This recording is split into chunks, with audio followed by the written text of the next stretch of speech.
Before we dive into the next exciting story, drop a comment below and let me know, what time is it where you're watching from?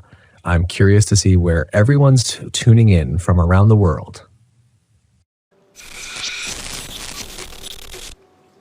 If these stories help you relax or fall asleep, consider subscribing. Your support means a lot.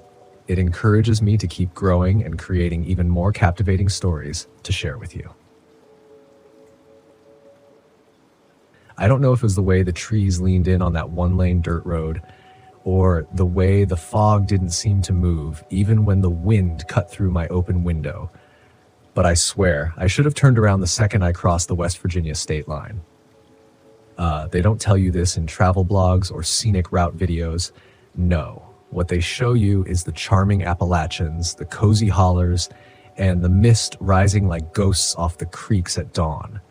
But nobody says a damn word about the places people don't come back from, about the campgrounds that get shut down quietly with no explanation, about how you can be driving for hours deep in those hills and suddenly realize you haven't seen another soul in half a day.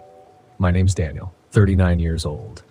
I left a tech job in Ohio to hit the road in my rebuilt '78 Volkswagen Westfalia, a real labor of love. Months of work went into restoring that van down to the last screw and gasket. She was my escape pod, my therapy. I called her June after my mother, who used to say, if you don't face what haunts you, it'll follow you. At the time, I thought she meant grief. I didn't know it could be something far worse. It was late October when I crossed into West Virginia. I had just come from Shenandoah, chasing the last of the fall colors.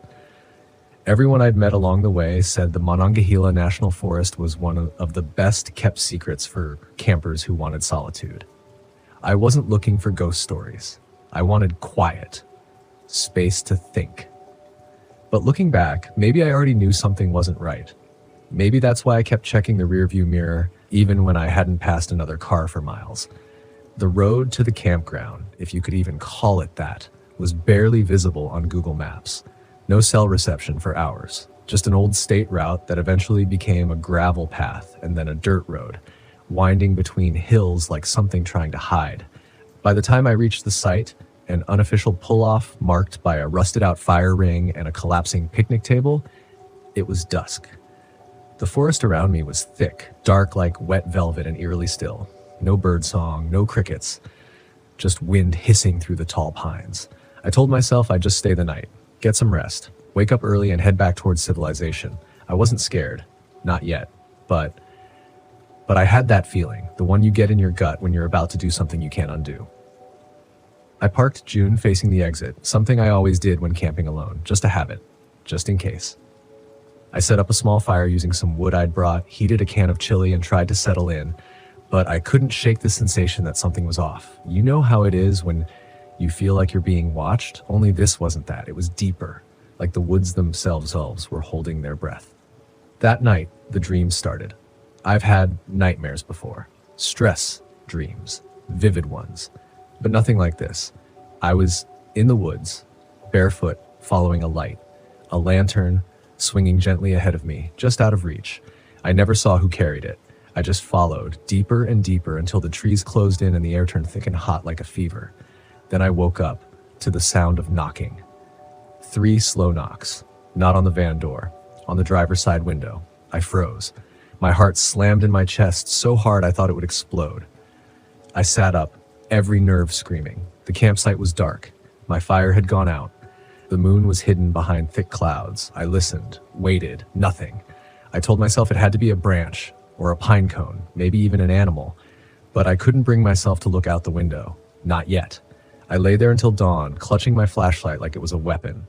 When the light finally came, I forced myself out. There were no footprints, no signs of anyone or anything. But when I checked the driver's side window, I found something. A smudge, human-shaped, like the side of a face had been pressed against the glass. I should have left right then. But I told myself I was overreacting, that sleep deprivation was messing with me, that it was just a weird dream and some condensation. I packed up, got behind the wheel, and started heading down the road. But the road wasn't the same. Wasn't the same. I swear to you, hand to God, the road I took into that campground was gone, replaced by another path I didn't recognize. No gravel, no tire marks, just damp earth and leaves stretching into the fog. I drove for what felt like hours, hoping to reconnect with the main road. My compass spun like it had lost its mind. Every direction felt wrong, and no matter how far I went, the trees stayed the same. Tall, watching, whispering. I stopped once to check my bearings, turned off the ignition. That's when I heard it again, knocking. But this time it came from the back of the van. 3 slow knocks, then silence. I didn't look. I didn't breathe. I just turned the key and floored it, engine groaning, tires spitting mud. I don't know how long I drove. I just know eventually the fog broke and I found pavement again. But that's not where the story ends. Not even close. Because when I pulled into a gas station on the edge of some small town, Elkins I think, I got out to stretch my legs and almost collapsed. My knees buckled like I'd been running all night. My head throbbed, my eyes burned, and when I turned around to look at June, my stomach dropped. There was a handprint on the back window, small, child-sized, and beneath it in the dew and dirt, someone had written a word, stay. I stared at that handprint for a long time. Long enough that the gas station clerk came out and asked if I needed help. I must have looked like hell, sweaty, pale, eyes darting like a cornered animal. I didn't answer her. I couldn't. How could I explain what I saw without sounding insane? A child-sized handprint, on the outside of a moving vehicle, in the middle of nowhere. And that word, stay, scrawled in the grime like a warning, or a dare. I wiped it off. Not just the word, but the whole window. Scrubbed it with a rag until it gleamed. Like maybe if I erased it from the glass, I could erase it from my mind too. But deep down, I knew something had come with me. Whatever was in those woods, it wasn't tied to a place, it was tied to me. I slept in a Walmart parking lot that night, under the buzzing glow of LED lights. For the first time, I was grateful for noise, for cars, for other people. I even left the van running, lights on, heater humming, engine ready, and yet I still didn't sleep. I kept replaying the drive in my head, every twist of the trees, every odd turn in the road. And that dream, God, that dream. The swinging lantern, the endless woods, the way I followed like a fool, drawn to something I couldn't understand, something I didn't want to understand. By morning, I convinced myself to keep going. I didn't want to give up camping entirely. I'd put everything into this journey, but I told myself I'd stick to safer places. Known campgrounds, populated areas, park rangers and brochures and Wi-Fi. For a week it worked. I stayed in well-traveled spots across the state. Harper's Ferry, Seneca Rocks. I even met another van lifer, a guy named Cole, traveling in a dusty orange bay window bus with stickers from every national park in the country. We shared beers one night, and I told him a little about what happened. Not everything, just enough. He got real quiet after that, looked out into the dark like he was trying to see something in it. Then he said, "You went off map, didn't you?" I asked him what he meant. He didn't answer at first, just took a long drag from his cigarette and said, "There are places here that ain't meant to be found, places that find you. Folks call it the holler twist, roads that weren't there before. Paths that don't show up on GPS." He flicked the ash and looked at me with this haunted expression. Whatever knocked on your van, it wanted you to hear it. I didn't sleep again that night. A few days later, Cole left. Said he was heading south, maybe toward the Smokies. We exchanged numbers, but he never responded to my texts after that, just vanished. Still, I pressed on. I found a remote campsite near the Cranberry Wilderness. It was official, marked, on the map. That gave me a little courage. Besides, the trees weren't quite so dense there. You could see sky through the canopy, and the forest felt more like nature and less like a tomb. I made camp just before sunset, cooked up some beans and rice, even put on music, something I hadn't done since the first night. I was trying to prove to myself that I was okay, that whatever happened before was a fluke, a strange dream, a tangle of fatigue and isolation. But as the sky turned black and the shadows pooled under the trees, I noticed something. There were no stars. The clouds hadn't rolled in. The sky had been clear an hour earlier. But now, black. As if something massive and unseeable had spread over the forest like a lid. I turned off my music and listened. Nothing. No wind, no bugs, not even the distant howls of coyotes. Then, just as I stood up to check my surroundings, my van headlights flicked on, all by themselves. I stood frozen, staring at June like she was no longer mine. The beams lit up the tree line in front of me, sharp and white and utterly still. I took one step toward the driver's door and then the radio came on. "You can never leave," crooned a static-filled voice, distorted and deep. I ran to the van, yanked the door open, slammed my fist against the power switch. The radio turned off. So did the headlights. Dead silence. I sat in the driver's seat, panting, heart slamming against my ribs. That's when I heard footsteps, crunching slowly through the leaves, not from the woods ahead, from behind the van. Step. Crunch. Stop. I didn't move, didn't dare turn around. But in the side mirror, I saw it. Not clearly, just the outline, tall. Wrong, like someone in a hooded cloak, too wide at the shoulders, standing completely still. Then it tilted its head, and the mirror shattered, just spider-webbed on its own, as if the thing had looked through it. I screamed and hit the gas, not caring where the hell I was headed, just needing out. Trees whipped past, headlights bouncing. I don't even remember turning around. I don't remember the road. Just fear. Just flight. Eventually, I reached a ranger station, empty. I parked and ran inside, shouting for help. Nothing. But the lights were on. A radio crackled in the background, faint chatter and static. I waited there till dawn. When a ranger finally did arrive, he found me curled up on the bench inside, hands still trembling. He asked if I was okay. I told him I got lost, that I thought someone was following me. He didn't laugh, didn't smile. He just asked me where. I pointed back toward the hills, through the trees where the sky still looked strangely too dark. He nodded slowly. "There's places out there," he said. "Places that move when they want to." And then he handed me a brochure. A real one. Official. With the ranger station's address, a campground list, maps, emergency numbers. Only thing was, the road I had taken, the one I fled down, it wasn't on the map. Neither was the campsite. I didn't take the map. I didn't take anything. I just stared at it, my hands limp at my sides, the paper fluttering in the ranger's outstretched hand like it was bait, and I was some animal that had finally learned the shape of a trap. That ranger, he looked tired. Not the kind of tired you get from bad sleep or too many hours. I mean, buried tired. Like he'd spent years carrying something heavy that never showed up on his uniform. "You said places that move," I asked, my voice low, cracked like a dried riverbed. "What does that mean?" He didn't look at me. He just rubbed the edge of his jaw and muttered, "You wouldn't believe me if I told you. But I'll tell you this, get your wheels on pavement before nightfall. Stay near towns.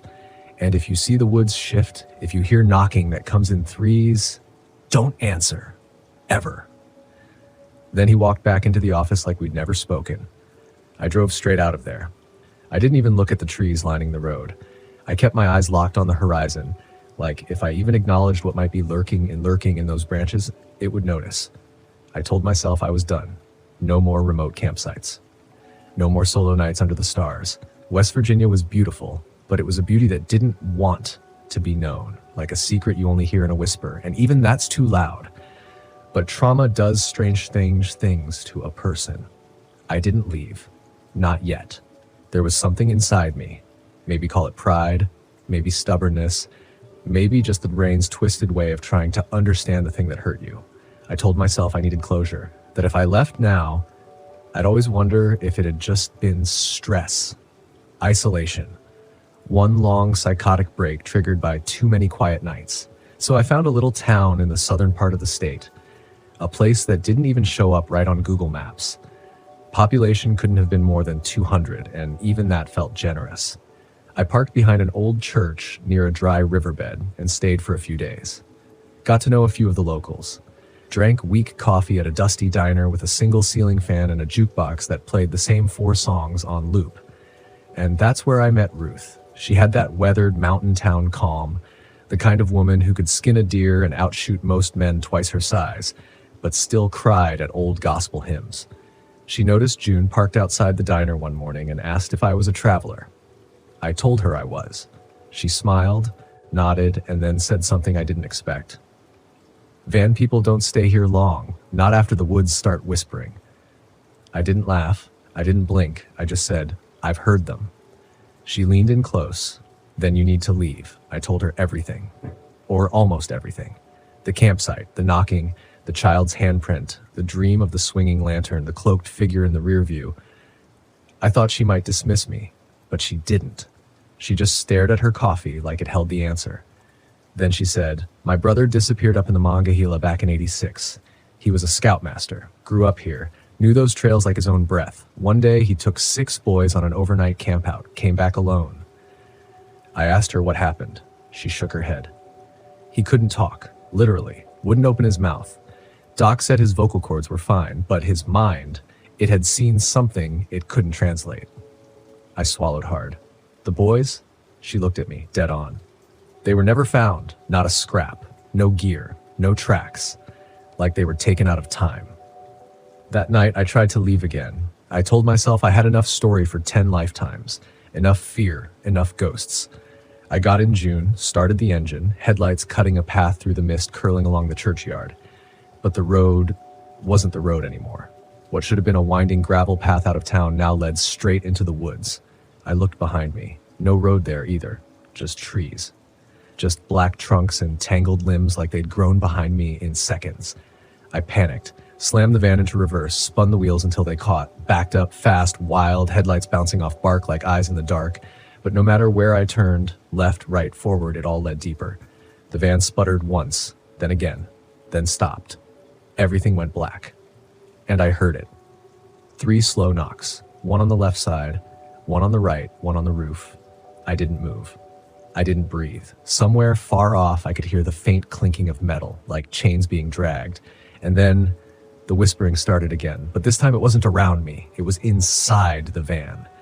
I turned slowly, heart like a jackhammer in my throat. In the rearview mirror, written backward in the fog of the rear window, was one word: return. I don't know how long I sat there. Might have been minutes, might have been hours. But eventually the woods receded. The road reappeared, like a curtain lifting after a show no one asked to see. I turned the key. June started on the first try, and I drove, fast, reckless, without direction. I didn't stop until I was out of the state, until the trees looked normal again, until the air felt like air, and not some thick, watching thing. It's been 4 months. 4 months since I crossed the state line with trembling hands and a heart that felt like it had been hollowed out with a spoon. 4 months since I left West Virginia and promised myself I'd never go back, not even to glance at a map or zoom in on a satellite image. I parked June on the edge of a beach in North Carolina for a while, watched the waves roll in, tried to feel human again.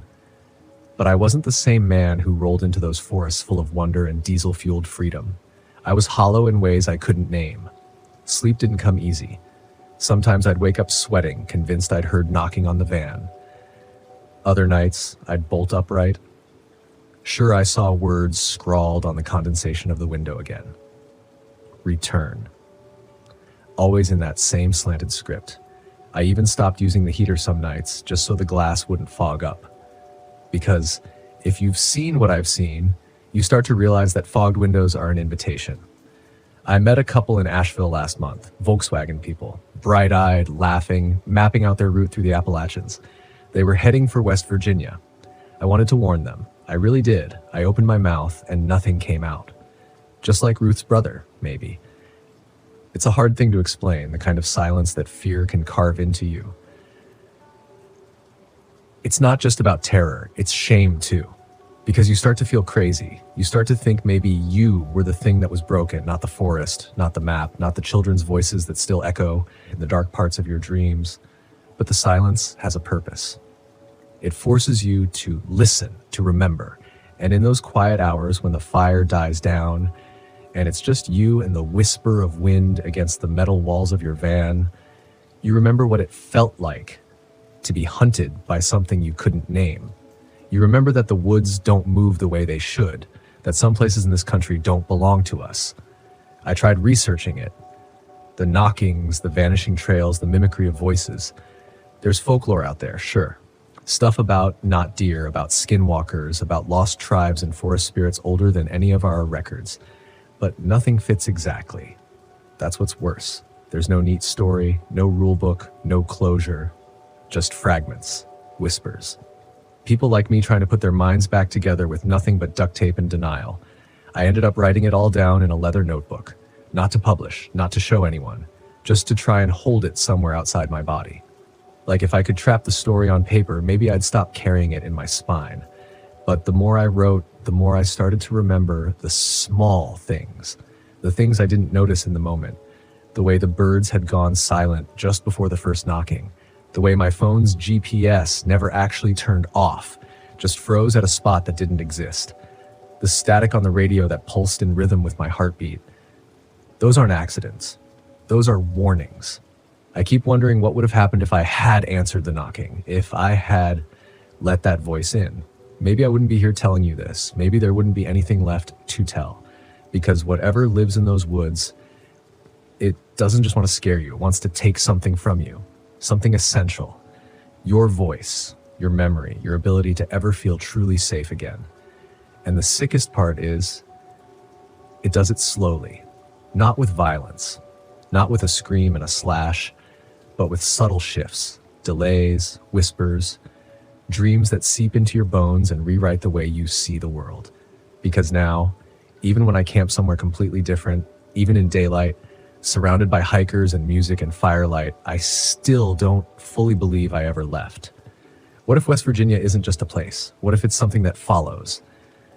Sometimes I'll be driving and see a figure on the side of the road, not moving, just watching. And when I glance back in the mirror, gone. Sometimes I'll hear laughter from the woods when I park to take a leak on some back road, and I tell myself it's coyotes. But I know it isn't. Coyotes don't speak your name. And sometimes in those in-between moments, right when sleep starts to pull at me and my consciousness is at its weakest, I hear the knocking again. Always 3. Left, right, roof. I don't answer. I never will. But I know now that the knocking isn't asking to come in. It's reminding me that I've been marked, that the forest remembers me, that I might have left West Virginia, but it never left me. And if you're someone listening to this, someone who's thinking of loading up your Volkswagen, filling it with gear and good intentions, and heading out into those deep woods looking for beauty and peace, just promise me one thing. If the trail you followed yesterday looks different today, trust your gut. If you hear someone crying and you can't see the source, do not go looking. And if you're alone, out there in the dark, and you hear 3 knocks on your van, left, right, roof, do not answer. Because sometimes the most dangerous thing about camping isn't the wild around you. It's the wild inside the places we don't belong. And West Virginia, it remembers everyone who tried to leave it behind. I should have known better than to trust an unmarked road. After years of travel writing, you'd think I'd have a sharper instinct for bad decisions. But there I was, driving deeper into Gifford-Pinchot National Forest, chasing a forgotten trail that was supposed to lead me to a ghost town no one could find anymore. Vanished off the map. The ranger at the visitor center had said with a grin, "People go looking for it and never see it again. It's like the road just swallows you up." He laughed, but I could see the glint in his eye. He loved spinning those kinds of tales for tourists. But I wasn't a tourist. I was a writer. Damn it. I had an assignment to finish, and there was no room for ghost stories. I followed the narrow, crumbling logging road as it wound deeper into the trees. My RV rattled along, tires crunching over fallen branches and loose gravel. The road narrowed, barely wide enough for my rig, but I kept going. I'd done my research, and this was the right way, even if the forest seemed determined to reclaim the path. It had been a long day, and I was eager to set up camp and relax before exploring the area the next morning. The further I went, the thicker the trees grew, their branches knitting together overhead, blotting out the late afternoon sun. My GPS had long since lost signal, but I didn't need it. I was prepared. I had maps. I was confident I didn't get lost easily. But as I rounded the last bend in the road, something changed. The sky had been clear earlier, but a dense fog was rolling in now, thick and fast. I could barely see 10 feet in front of me. The road, which had been clear just moments ago, seemed to dissolve into a gray blur. I slowed to a crawl, squinting through the windshield. Just up ahead, a small clearing appeared through the mist. It wasn't much, but it was enough room for me to park the RV. I didn't have many other options. I pulled in, killed the engine, and stepped outside. The fog clung to everything, making the air feel damp and cold. It shouldn't have been this cold, not in early fall. The chill crept into my bones, but I pushed it aside and started setting up camp. Something about the silence gnawed at me, though. No wind, no birds, no rustling leaves, just stillness in that damned fog. I finished my setup quickly, then retreated to the warmth of the RV. I wasn't nervous, but the quiet was getting under my skin. I grabbed a beer from the fridge, settled into the driver's seat, and pulled out my maps. I spread them across the dash, looking for my next move. The ghost town was supposed to be less than a mile away, hidden deep in the woods, down a trail that was barely marked. Tomorrow I'd hike to it, get my pictures, take some notes, and be done with it. Easy. But something was off. The road I'd driven on wasn't showing up on the map anymore. I traced the route with my finger, confused. The road was here. I'd just come down it, but now on the map, it wasn't anywhere to be found. I leaned back in my seat, staring out the windshield at the fog-shrouded forest. The ranger's words echoed in my mind. Vanished off the map. I laughed softly to myself. It was a joke, a tall tale to scare off amateur hikers. Nothing more. Still, when I stepped outside to stretch my legs, I felt it again, that unsettling stillness. The fog was thicker now, curling around the RV like tendrils. I looked back toward the road I'd driven in on, but it wasn't there. I blinked, rubbed my eyes, and stepped forward, peering into the mist. No road, just an unbroken line of trees. My stomach tightened. I walked a few more steps, hoping the road would reappear, but it didn't. The forest was dense, the trees close together. There was no sign of the path I had taken just hours earlier. It was as if it had been swallowed whole. I jogged back to the RV, heart racing now. I grabbed my flashlight and marched back to where the road should have been, sweeping the beam through the fog. But all I could see were trees. Tall, dark, and oppressive. My breath fogged the air in front of me as I stood there trying to make sense of it. The road couldn't just vanish. I hadn't gotten lost. I couldn't have. But when I turned back toward the RV, I felt it. That creeping sensation that I wasn't alone. I swung the flashlight around, heart pounding, and for a split second, I thought I saw movement in the fog. A figure, tall and thin, slipping between the trees. Hello? My voice cracked. I regretted speaking as soon as the word left my mouth. The fog swallowed my voice, leaving nothing but silence in its wake. I scanned the tree line again. Nothing. I backed toward the RV, my nerves on edge, and hurried inside, locking the door behind me. I wasn't about to let a little fog and a missing road freak me out, but something felt wrong. The rational part of my brain was trying to make sense of it. Fog could play tricks on your eyes, and maybe I'd missed a turn somewhere. That was all. But deep down, I wasn't convinced. I spent the next hour pacing the length of the RV, checking and rechecking my maps, trying to retrace my route in my head. Nothing made sense. The road had been there. I hadn't imagined it. By nightfall, the fog had thickened to the point where I couldn't see more than a few feet outside. The temperature had dropped even more, and I cranked up the RV's heater, wrapping myself in blankets. Sleep didn't come easily. I kept hearing things, soft thuds like footsteps outside, and whispers that seemed to drift through the walls. It had to be the fog, I told myself. It was distorting sound, making me paranoid. But when I woke in the middle of the night, there were voices. I sat up in bed, my breath catching in my throat. I could hear them, faint, murmuring voices, coming from outside. I crawled to the front of the RV, heart hammering, and peered through the windshield. The figures were back. This time there were more of them, shadows in the fog, standing still, watching.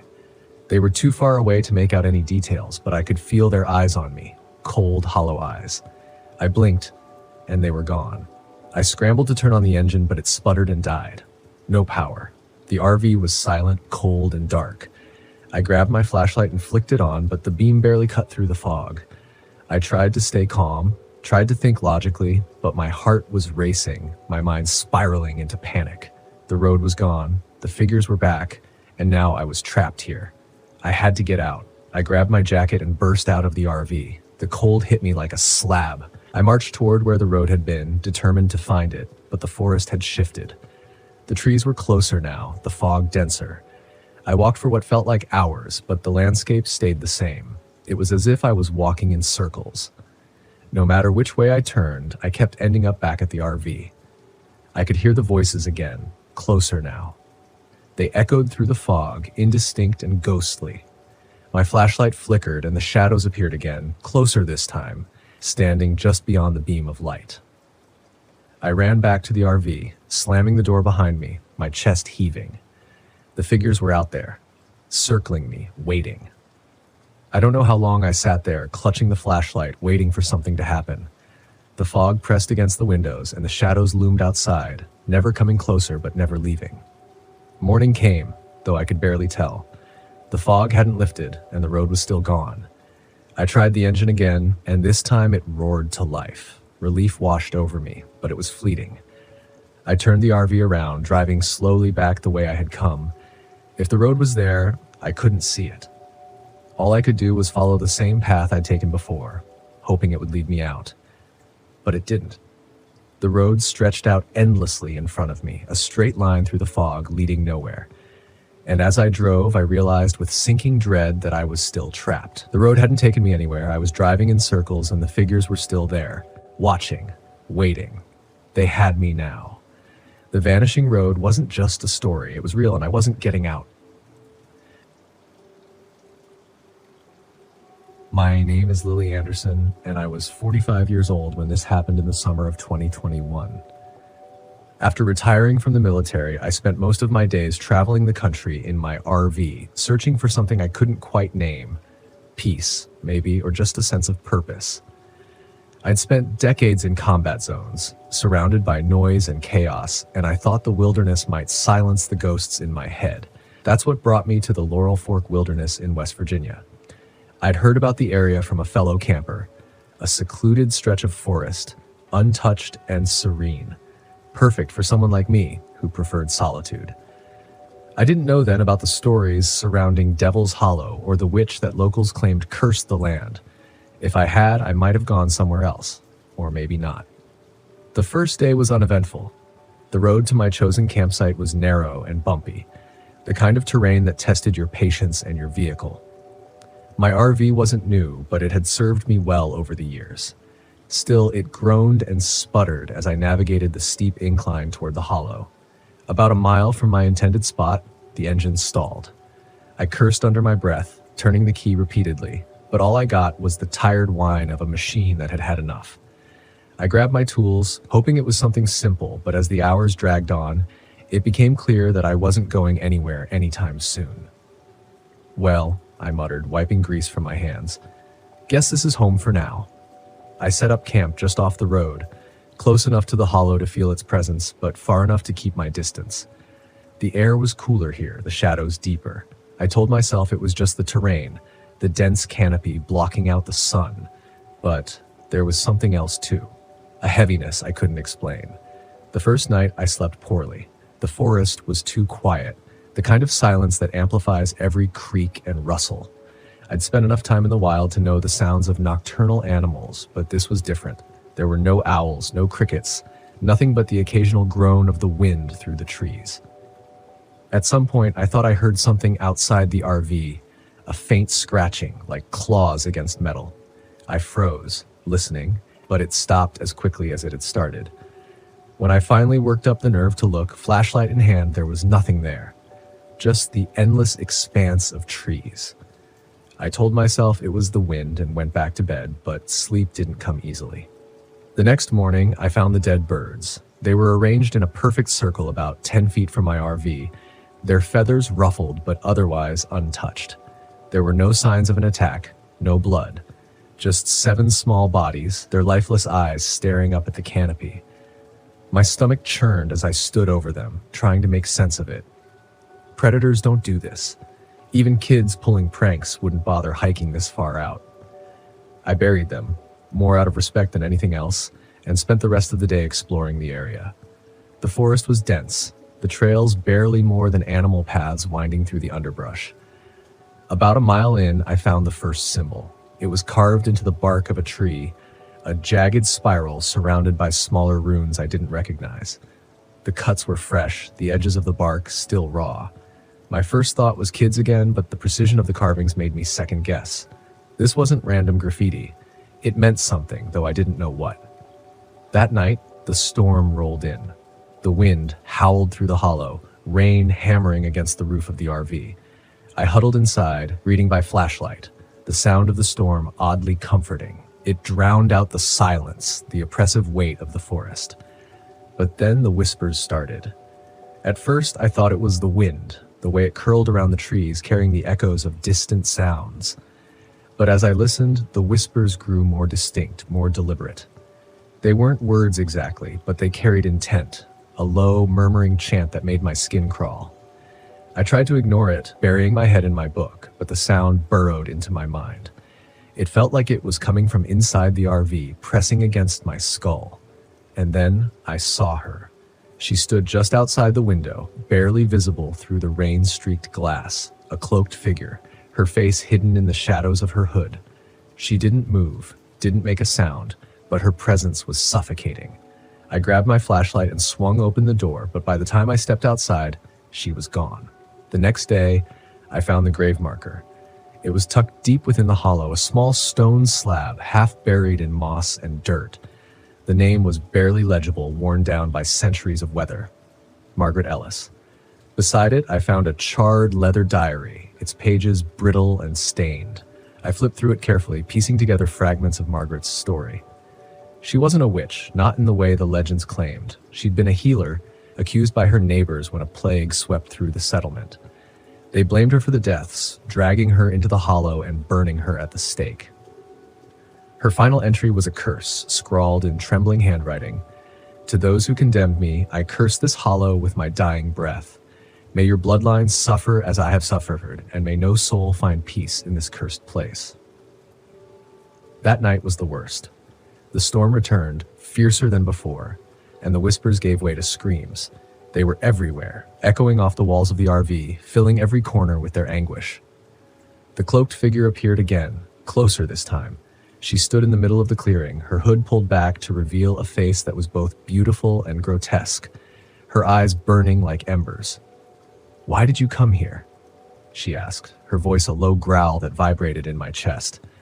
My throat tightened, the words catching like barbed wire. I didn't know. Her expression twisted into a sneer. They never know. She raised a hand and the world tilted. I fell to my knees, my vision blurring as memories flooded my mind. Moments I'd tried so hard to forget. The sounds of gunfire, the screams of my comrades, the smell of blood and burning sand. "Stop!"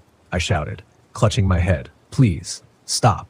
The screams faded, replaced by her laughter. "You carry death with you, soldier," she said. "Why should I spare you?"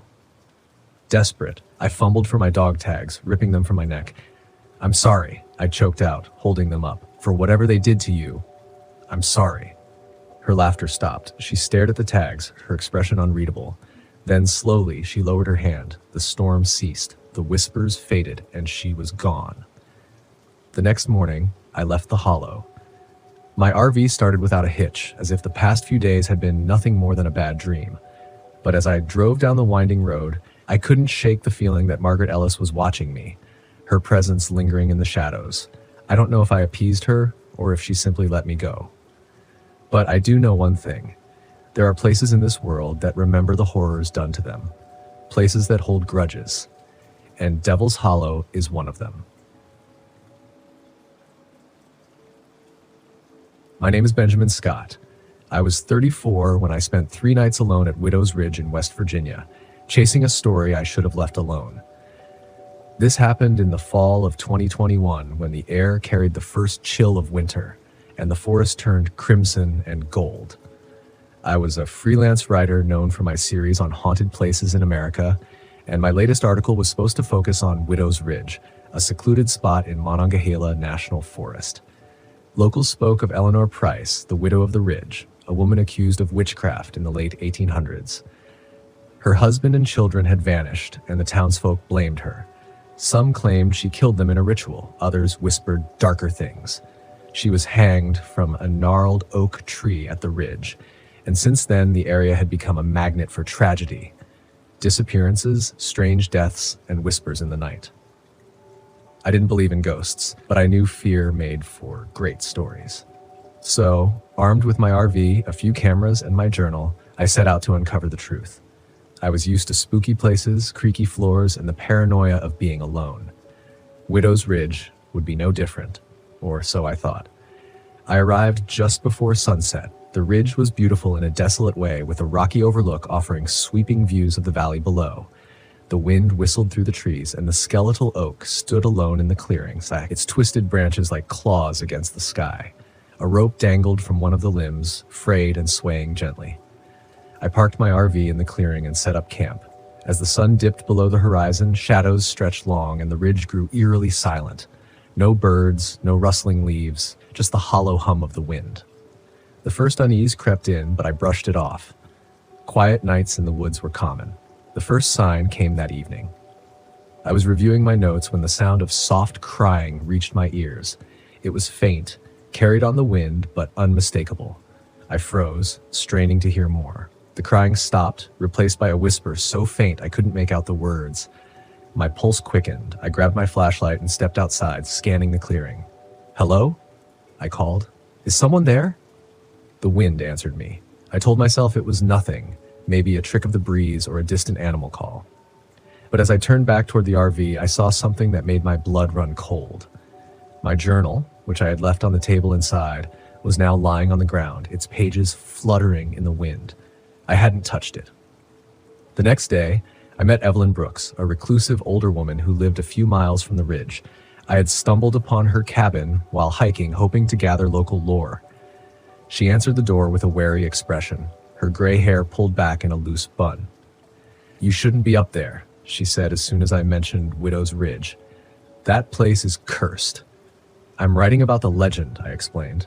"Do you know anything about Eleanor Price?" Evelyn hesitated, her eyes narrowing. "She wasn't a witch, if that's what you're asking.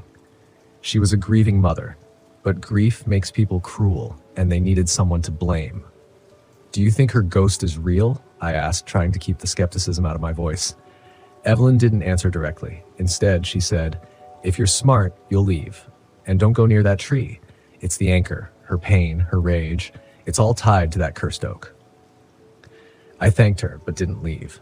This was the kind of detail my readers loved. That night, the ridge turned hostile. It started with the scratches, faint at first, like twigs scraping the side of the RV. I ignored it, but the sound grew louder, more deliberate. When I stepped outside to investigate, there was nothing there, just the wind and the dark silhouette of the oak. Then came the knocking, sharp, deliberate taps on the RV's windows. I spun around, shining my flashlight, but I was alone. My heart pounded as I locked the door and drew the curtains. At midnight, I awoke to the sound of my own voice calling from the woods. "Benjamin, help me." The voice was weak, trembling, and unmistakably mine. My blood turned to ice. It was as if a recording of my voice was being played back to me, distorted and wrong. I huddled in the corner of the RV, clutching my flashlight like a lifeline. I didn't sleep. The next morning, I found footprints circling the RV, bare, human footprints that started and ended at the oak tree. They were too small for an adult, too large for a child, and they chilled me to my core.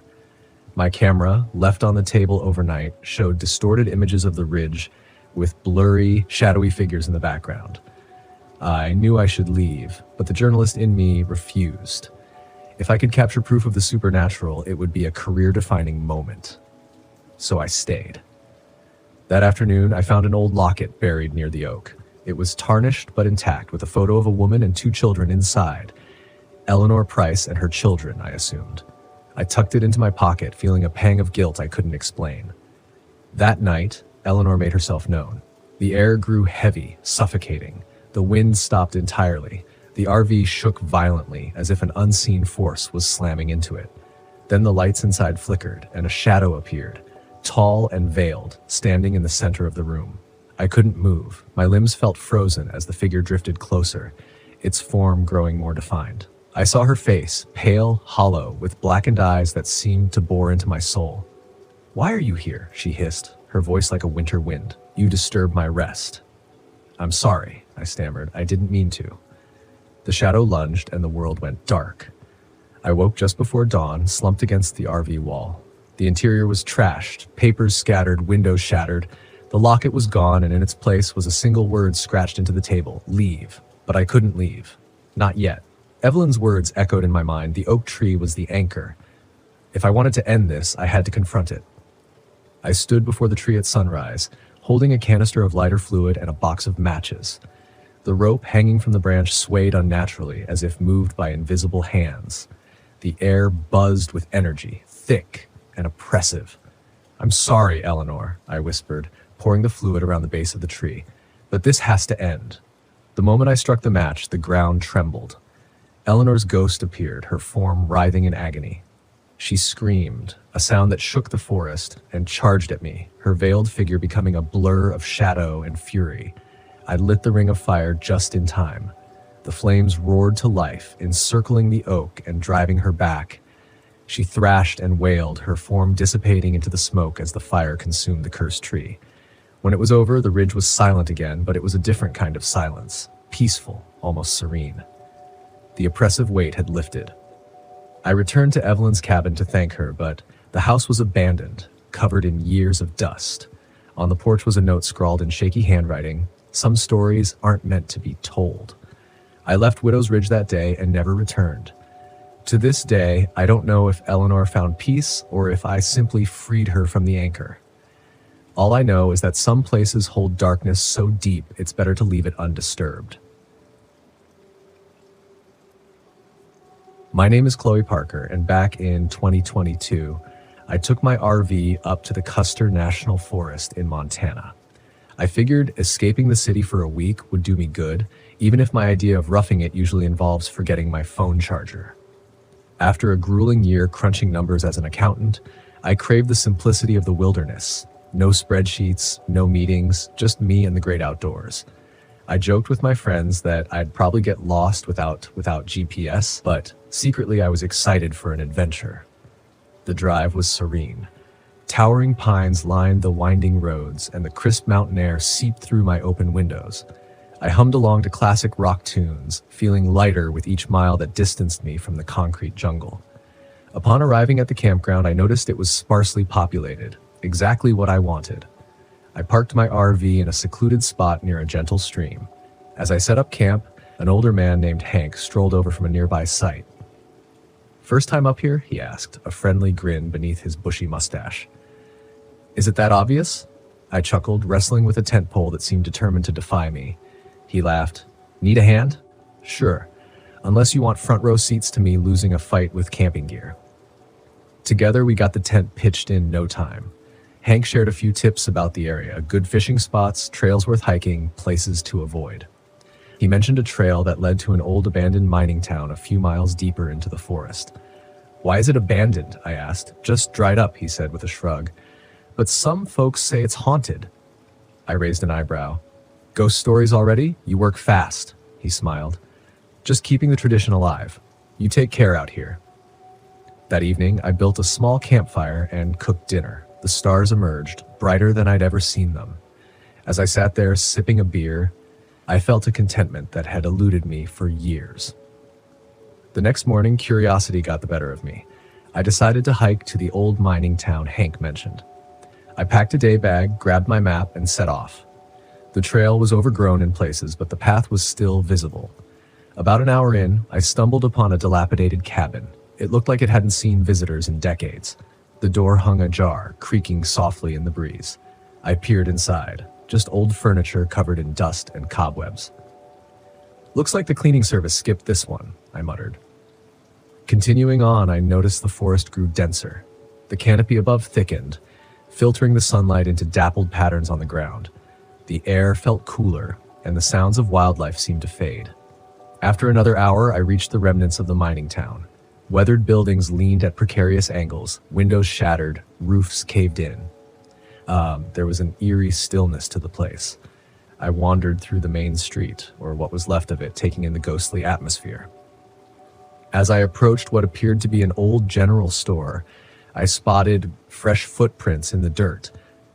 Maybe Hank wasn't kidding about ghosts, I joked to myself, though a prickle of unease ran up my neck. I followed the footprints around the back of the store and found a makeshift campsite.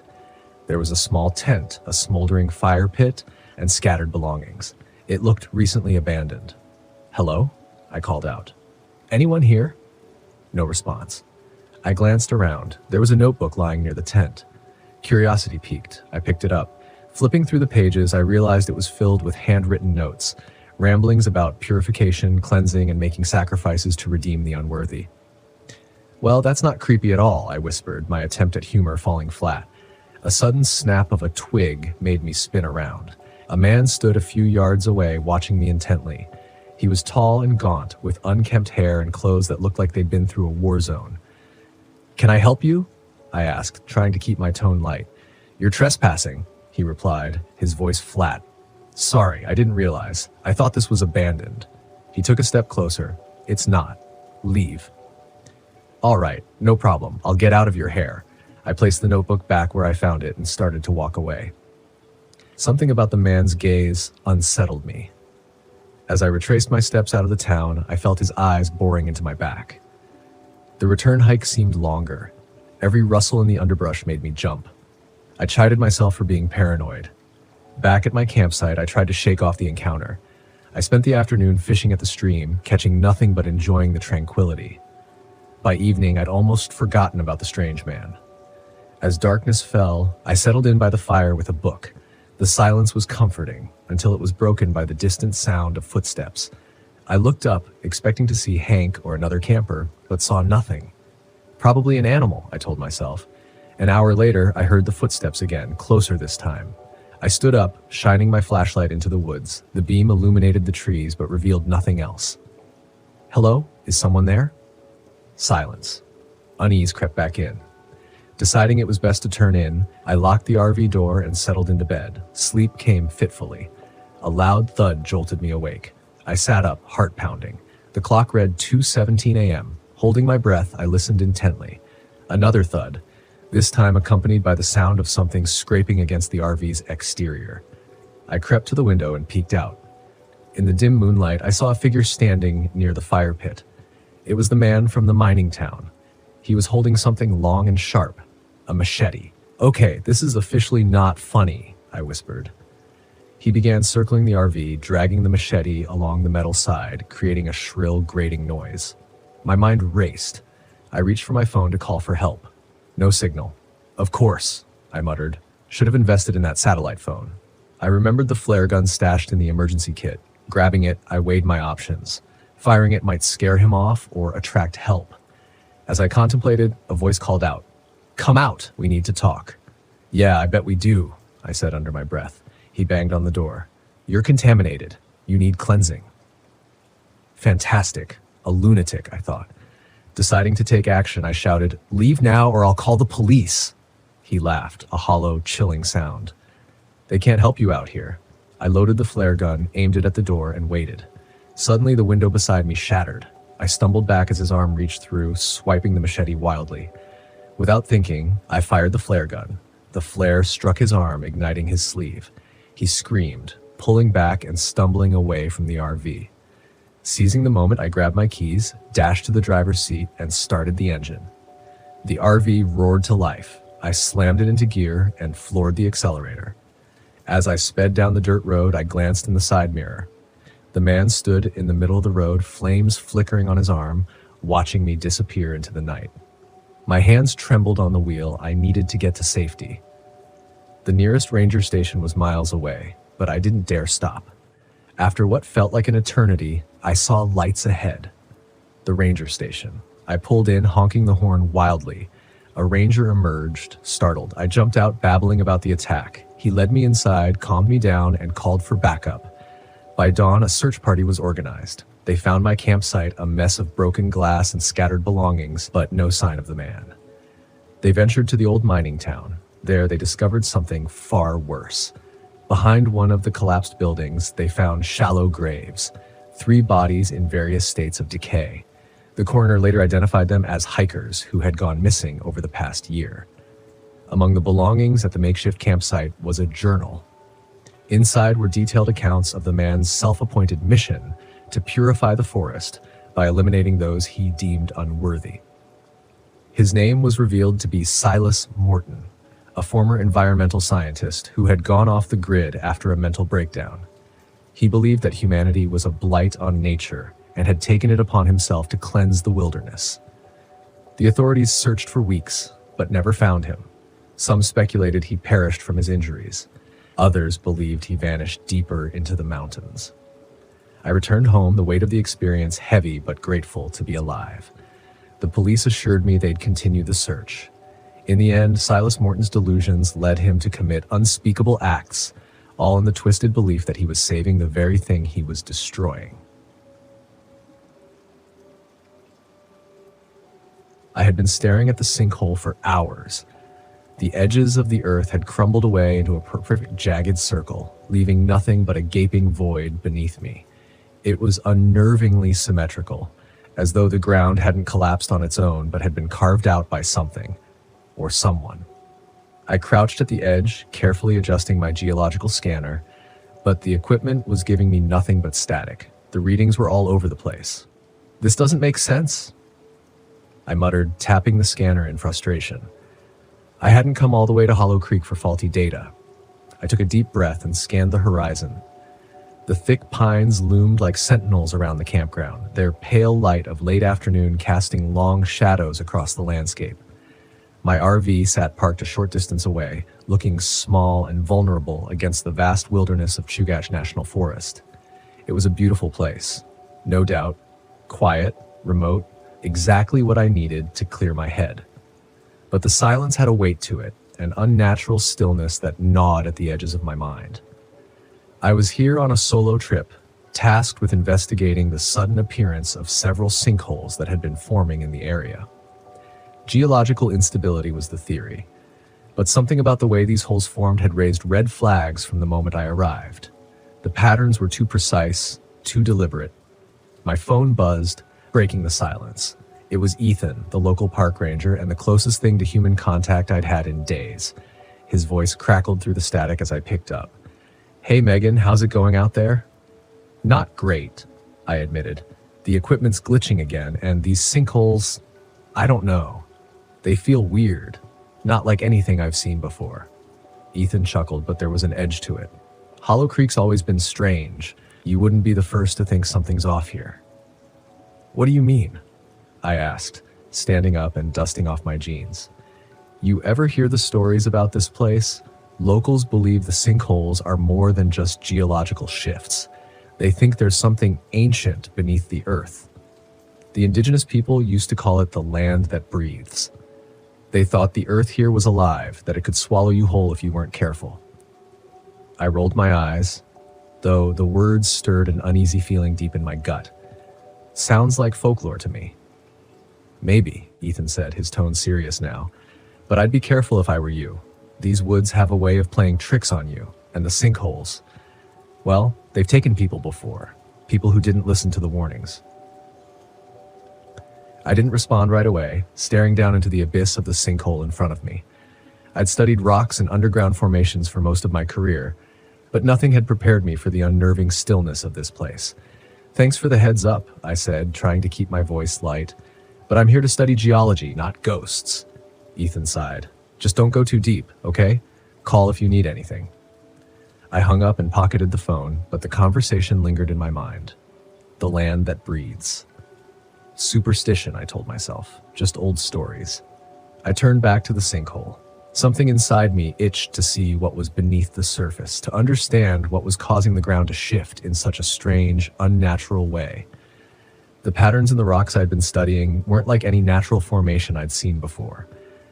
There were spirals, perfectly etched into the stone, as though by design, not by nature. The deeper I looked, the more I felt like I was standing on the edge of something I wasn't meant to find. That night, the first signs of trouble came in the form of noise, a low, deep rumbling that vibrated through the ground like the hum of a giant, unseen machine. It started just as I was finishing dinner, sitting by the campfire. The sounds blended into the whispering wind at first, but then it grew louder, more distinct, like a deep pulse coming from below. I stood, flashlight in hand, scanning the trees. The stars were barely visible, shrouded in the thick clouds that seemed to roll in out of nowhere. The fire flickered, casting eerie shadows on the trees. For a moment, I thought I heard footsteps, something moving in the dark. "Ethan?" I called, my voice small against the vast silence. Nothing. I walked toward the sinkhole, my stomach knotting with every step. The rumbling grew louder, and as I reached the edge, I felt it, vibrations under my feet. The ground beneath me was shifting, alive. I shone my flashlight down into the hole, but the beam disappeared into the blackness, swallowed by the depths. I knelt, running my hand along the edge. The earth was soft, loose, as though it had only recently begun to settle after something had disturbed it. Suddenly, the ground beneath me gave way. I scrambled backward, heart racing, just as a section of the earth collapsed, sending a cascade of dirt and rocks into the sinkhole. I fell onto my back, gasping for air, watching as the hole grew wider, deeper, like a hungry mouth devouring the ground. Adrenaline pumped through me as I backed away, my mind racing. I needed to get out of here. This wasn't normal. This wasn't just a geological phenomenon. Something was moving beneath the surface. Something massive. I rushed back to the RV, the flashlight beam bouncing erratically as I fumbled for the key. But as I reached the door, the ground shook again. Harder this time. The sinkhole was growing fast. I had to leave now. But then a thought struck me. What if I was right? What if this was something no one had ever discovered before? If I could just capture proof, if I could document what was really happening here, my work would be revolutionary. I would be vindicated. My mind flashed back to the spirals in the rock, the patterns that had seemed too deliberate to be natural. There was something ancient beneath the earth, and I was so close. I grabbed my gear and rushed back to the edge of the sinkhole. My heart pounded in my chest as I descended carefully into the darkness, lowering myself into the opening. The air grew colder as I went deeper. The walls of the hole were damp and slick beneath my hands. After what felt like an eternity, I reached the bottom. The cavern was vast, much larger than I had anticipated. My flashlight illuminated jagged rock formations, but it was the carvings on the walls that caught my breath. Symbols, spirals etched deep into the stone. They were everywhere, ancient and deliberate. This wasn't just a natural formation. This was a structure, a temple of some kind, buried deep beneath the earth for centuries, maybe longer. I pulled out my camera, hands trembling, and began to record. But as I did, a low, resonating sound filled the cavern, a rhythmic pulse like the beating of a massive heart. I froze, my breath catching in my throat. The walls seemed to vibrate with the sound, the ground shifting beneath my feet. And then, from the shadows, I heard it. Footsteps. Heavy, deliberate, coming from the deeper recesses of the cavern. Something was moving toward me. Something massive. My flashlight flickered, casting erratic beams of light across the stone walls. I backed away slowly, my heart hammering in my chest. Whatever was in the darkness, it was getting closer. I could feel its presence, a weight in the air, a primal force that made my skin crawl. The footsteps stopped, and then a deep, guttural growl echoed through the cavern. I ran. I didn't look back. The ground trembled beneath me as I scrambled up the wall of the sinkhole, my hands slipping on the loose earth. The growling grew louder, closer, until I could feel hot breath on the back of my neck. I burst out of the sinkhole, gasping for air, and ran toward the RV. The ground shook violently, and as I reached the door, I glanced back. The sinkhole was collapsing in on itself, the earth swallowing it whole. But for a split second, I saw something massive, serpentine, rising from the depths before it disappeared into the darkness. I didn't wait. I threw open the door, started the engine, and sped away, leaving Hollow Creek behind me. By the time I reached the main road, my heart had finally begun to slow. I was alive. I had made it. But the images of that cavern, those symbols, haunted my mind. I had uncovered something ancient, something that wasn't meant to be found. As I drove away, I couldn't shake the feeling that I had disturbed something that should have stayed buried, something that was still there, waiting beneath the earth. And I knew one thing for certain: I wouldn't be going back. My name is Henry Collins, and back in 1995, I found myself in the middle of nowhere near Kearney, Nebraska, trying to fix a flat tire on a road that looked like it hadn't seen civilization in decades. I wasn't in a rush. I was driving back from a cousin's wedding, feeling a little smug because I'd finally beaten my record for the most mediocre best man speech in history. The car was an old Dodge Dart, and its jack was rustier than my uncle's jokes. Kneeling on gravel and cursing under my breath, I heard a strange hum. Not the soft kind like bees or a distant motor, but a heavy, vibrating sound that felt like it was resonating inside my teeth. I turned around, expecting to see some souped-up truck or farm equipment barreling down the road, but there was nothing, just open fields and that never-ending Nebraska sky. The hum grew louder, and the air seemed to thicken. I stood up, thinking maybe I'd inhaled one too many tire fumes, when suddenly the clouds split open and a flash of light engulfed me. I tried to shield my face, but before I could even swear properly, my feet left the ground. Gravity decided to take a lunch break, and I floated upward into what looked like the underside of a giant metallic saucer. The next thing I knew, I was inside. The interior was clinical, metallic walls with no visible seams and a smell that reminded me of burnt popcorn and ozone. The room was dimly lit, except for a strange pulsating light in the center. My feet touched the floor, and the hum ceased. I looked around, disoriented, and then I saw them. There were two of them, standing at least 8 feet tall with elongated, angular heads and smooth, slate-colored skin. They weren't slim like the typical gray aliens you see in tabloids. These guys looked like someone crossed a linebacker with a praying mantis. Their arms were unnervingly long, ending in 3 jointed fingers. Their torsos expanded and contracted rhythmically, like they were breathing through their chests. One of them stepped forward, holding a cylindrical device. A voice, mechanical but eerily calm, emerged from it. Human designation, Henry Collins. Purpose of abduction, behavioral analysis, and genetic cataloging. What now? I blurted, my voice cracking like a teenager caught stealing a beer. The other one tilted its head, then tapped something on its arm. A projection materialized in the air, a 3-dimensional image of Earth spinning slowly. Around it were countless red dots. Data collection required for survival of collective. Your cooperation is mandatory. Yeah, no offense, but I'm not exactly in the mood to be poked and prodded, I said, taking a cautious step back. Also mandatory. That's rich, coming from someone who just yanked me out of a perfectly fine patch of gravel. The first alien adjusted the cylinder and a beam of light scanned me from head to toe. Resistance is inefficient. Inefficient, buddy. I'm from Nebraska. Inefficiency is practically a pastime. The alien didn't laugh. No surprise there. Instead, it gestured toward a doorway that had materialized in the wall. I figured running was pointless. They'd just levitate me again. So I followed, muttering under my breath about how I'd skipped dessert at the wedding for this nonsense. The hallway led to a larger chamber filled with pods. Inside the pods were people, some awake, some not. One of the awake ones, a middle-aged guy in a bowling shirt, spotted me and mouthed, "Don't let them touch your brain." Solid advice, though not very comforting. The aliens directed me to a chair that looked like it was designed by someone who hated human anatomy. Restraints snapped around my wrists and ankles before I could even sit properly. "Okay, look," I said, trying to stall. "Can we talk about your process here? Maybe get a suggestion box? Constructive feedback?" The cylinder-wielding alien ignored me and tapped another control. A sharp, piercing sound filled the room, and the pods began to vibrate. The people inside started convulsing.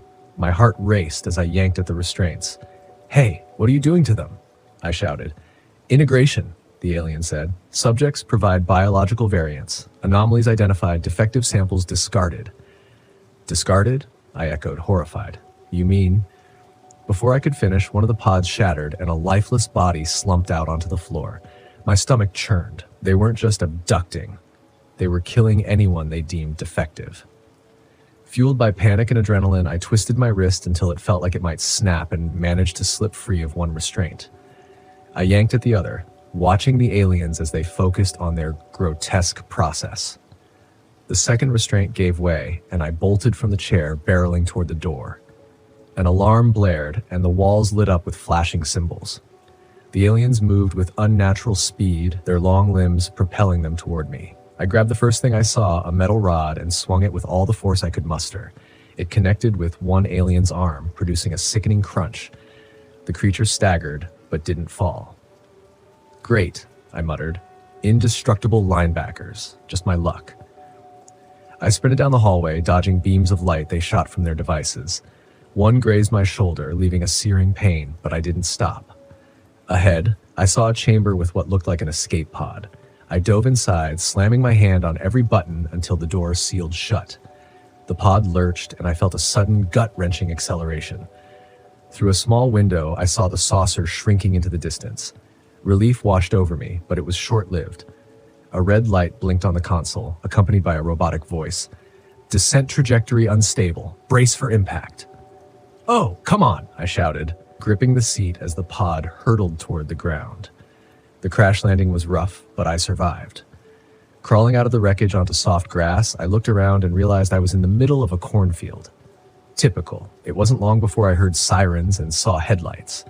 A local farmer and the sheriff pulled up, gawking at the smoldering pod. "What in the hell is that?"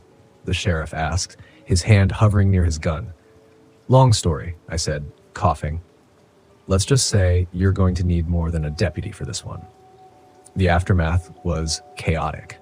Authorities swarmed the area, cordoning off the site and taking me in for questioning. I told them everything, but their skepticism was thicker than molasses. It wasn't until they found the body from the pod, one of the abductees, that they started taking me seriously. Later, I overheard one of the scientists muttering about strange DNA patterns in the corpse, something about genetic modifications and alien engineering. I didn't stick around to hear more. I had enough nightmares to deal with. The last I heard, the government had whisked the pod and the body away to some undisclosed location. As for the aliens, I don't know if they'll be back. But one thing's certain, next time I'm bringing a tire iron and a shotgun. My name is Amelia Ross, and it was back in 2019 when I set off in my rickety RV toward the Smoky Mountains in Tennessee. I'd been meaning to make this trip for years, dreaming of peaceful evenings by a campfire, maybe some half-decent fishing and stargazing. My trusty mutt, Lulu, was about the only company I had left after a messy divorce and a career that went belly up. So there we were, just a woman, her dog, and the open road. Sounded good on paper. The first few days went smoothly. No phone calls, no work stress, just me and Lulu with the mountains rolling past. But on the third day, I pulled up into a secluded clearing I had scouted online, planning to stay there for the night. The place was dead quiet, and the air felt still, like the whole world had hit the pause button. A perfect spot, or so I thought. That night, as I was trying to get a fire going, I heard something that sounded like footsteps just beyond the tree line.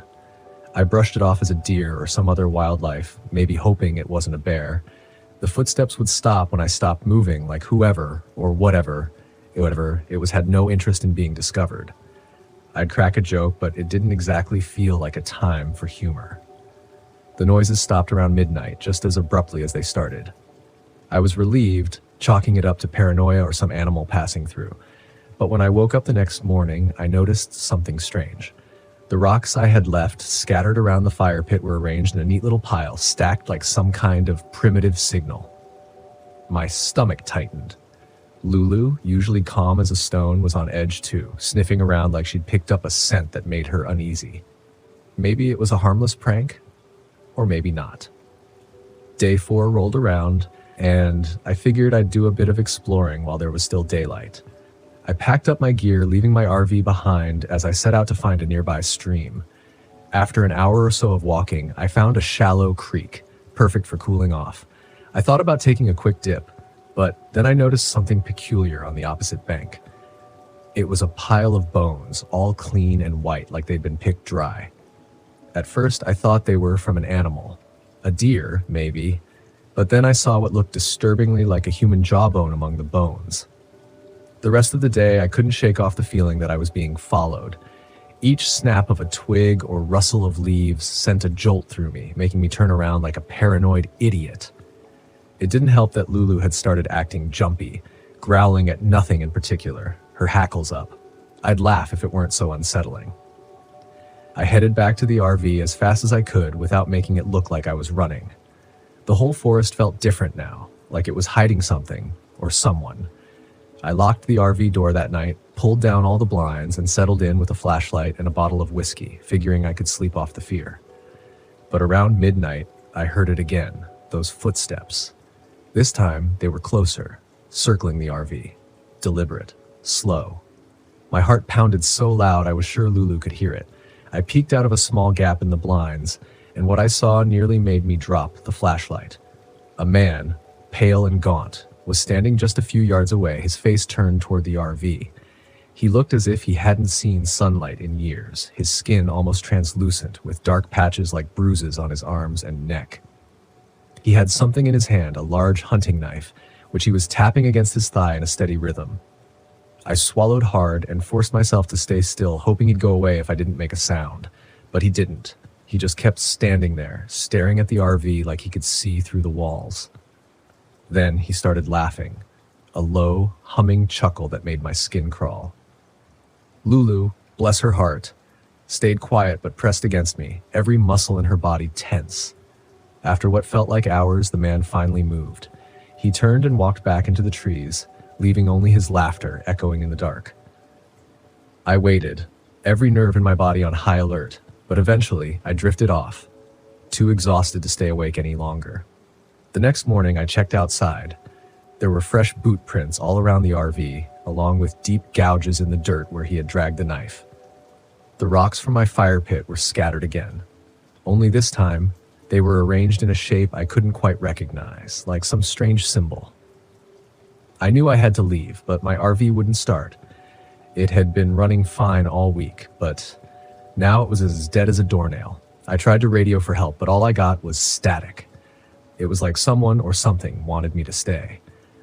Panic started setting in, but I knew I couldn't lose my cool. I grabbed a small hatchet I'd packed and decided I'd hike out of there if it came to it. Lulu and I could cover a few miles to the nearest road. As I prepared to leave, I spotted something hanging from a nearby tree. It was a crude scarecrow made of sticks and what looked like animal fur, with a human skull perched on top. The jaw was missing, just like the one I'd seen by the creek. My gut twisted. This guy wasn't just out to scare me, he wanted to make sure I knew he was watching. Waiting. I didn't waste any more time. Lulu and I headed down the trail, sticking close to the path, moving as fast as we could. But the feeling of being followed never left me. I kept glancing over my shoulder, half expecting to see that man standing there with his knife. After a few hours of walking, I heard a voice calling my name.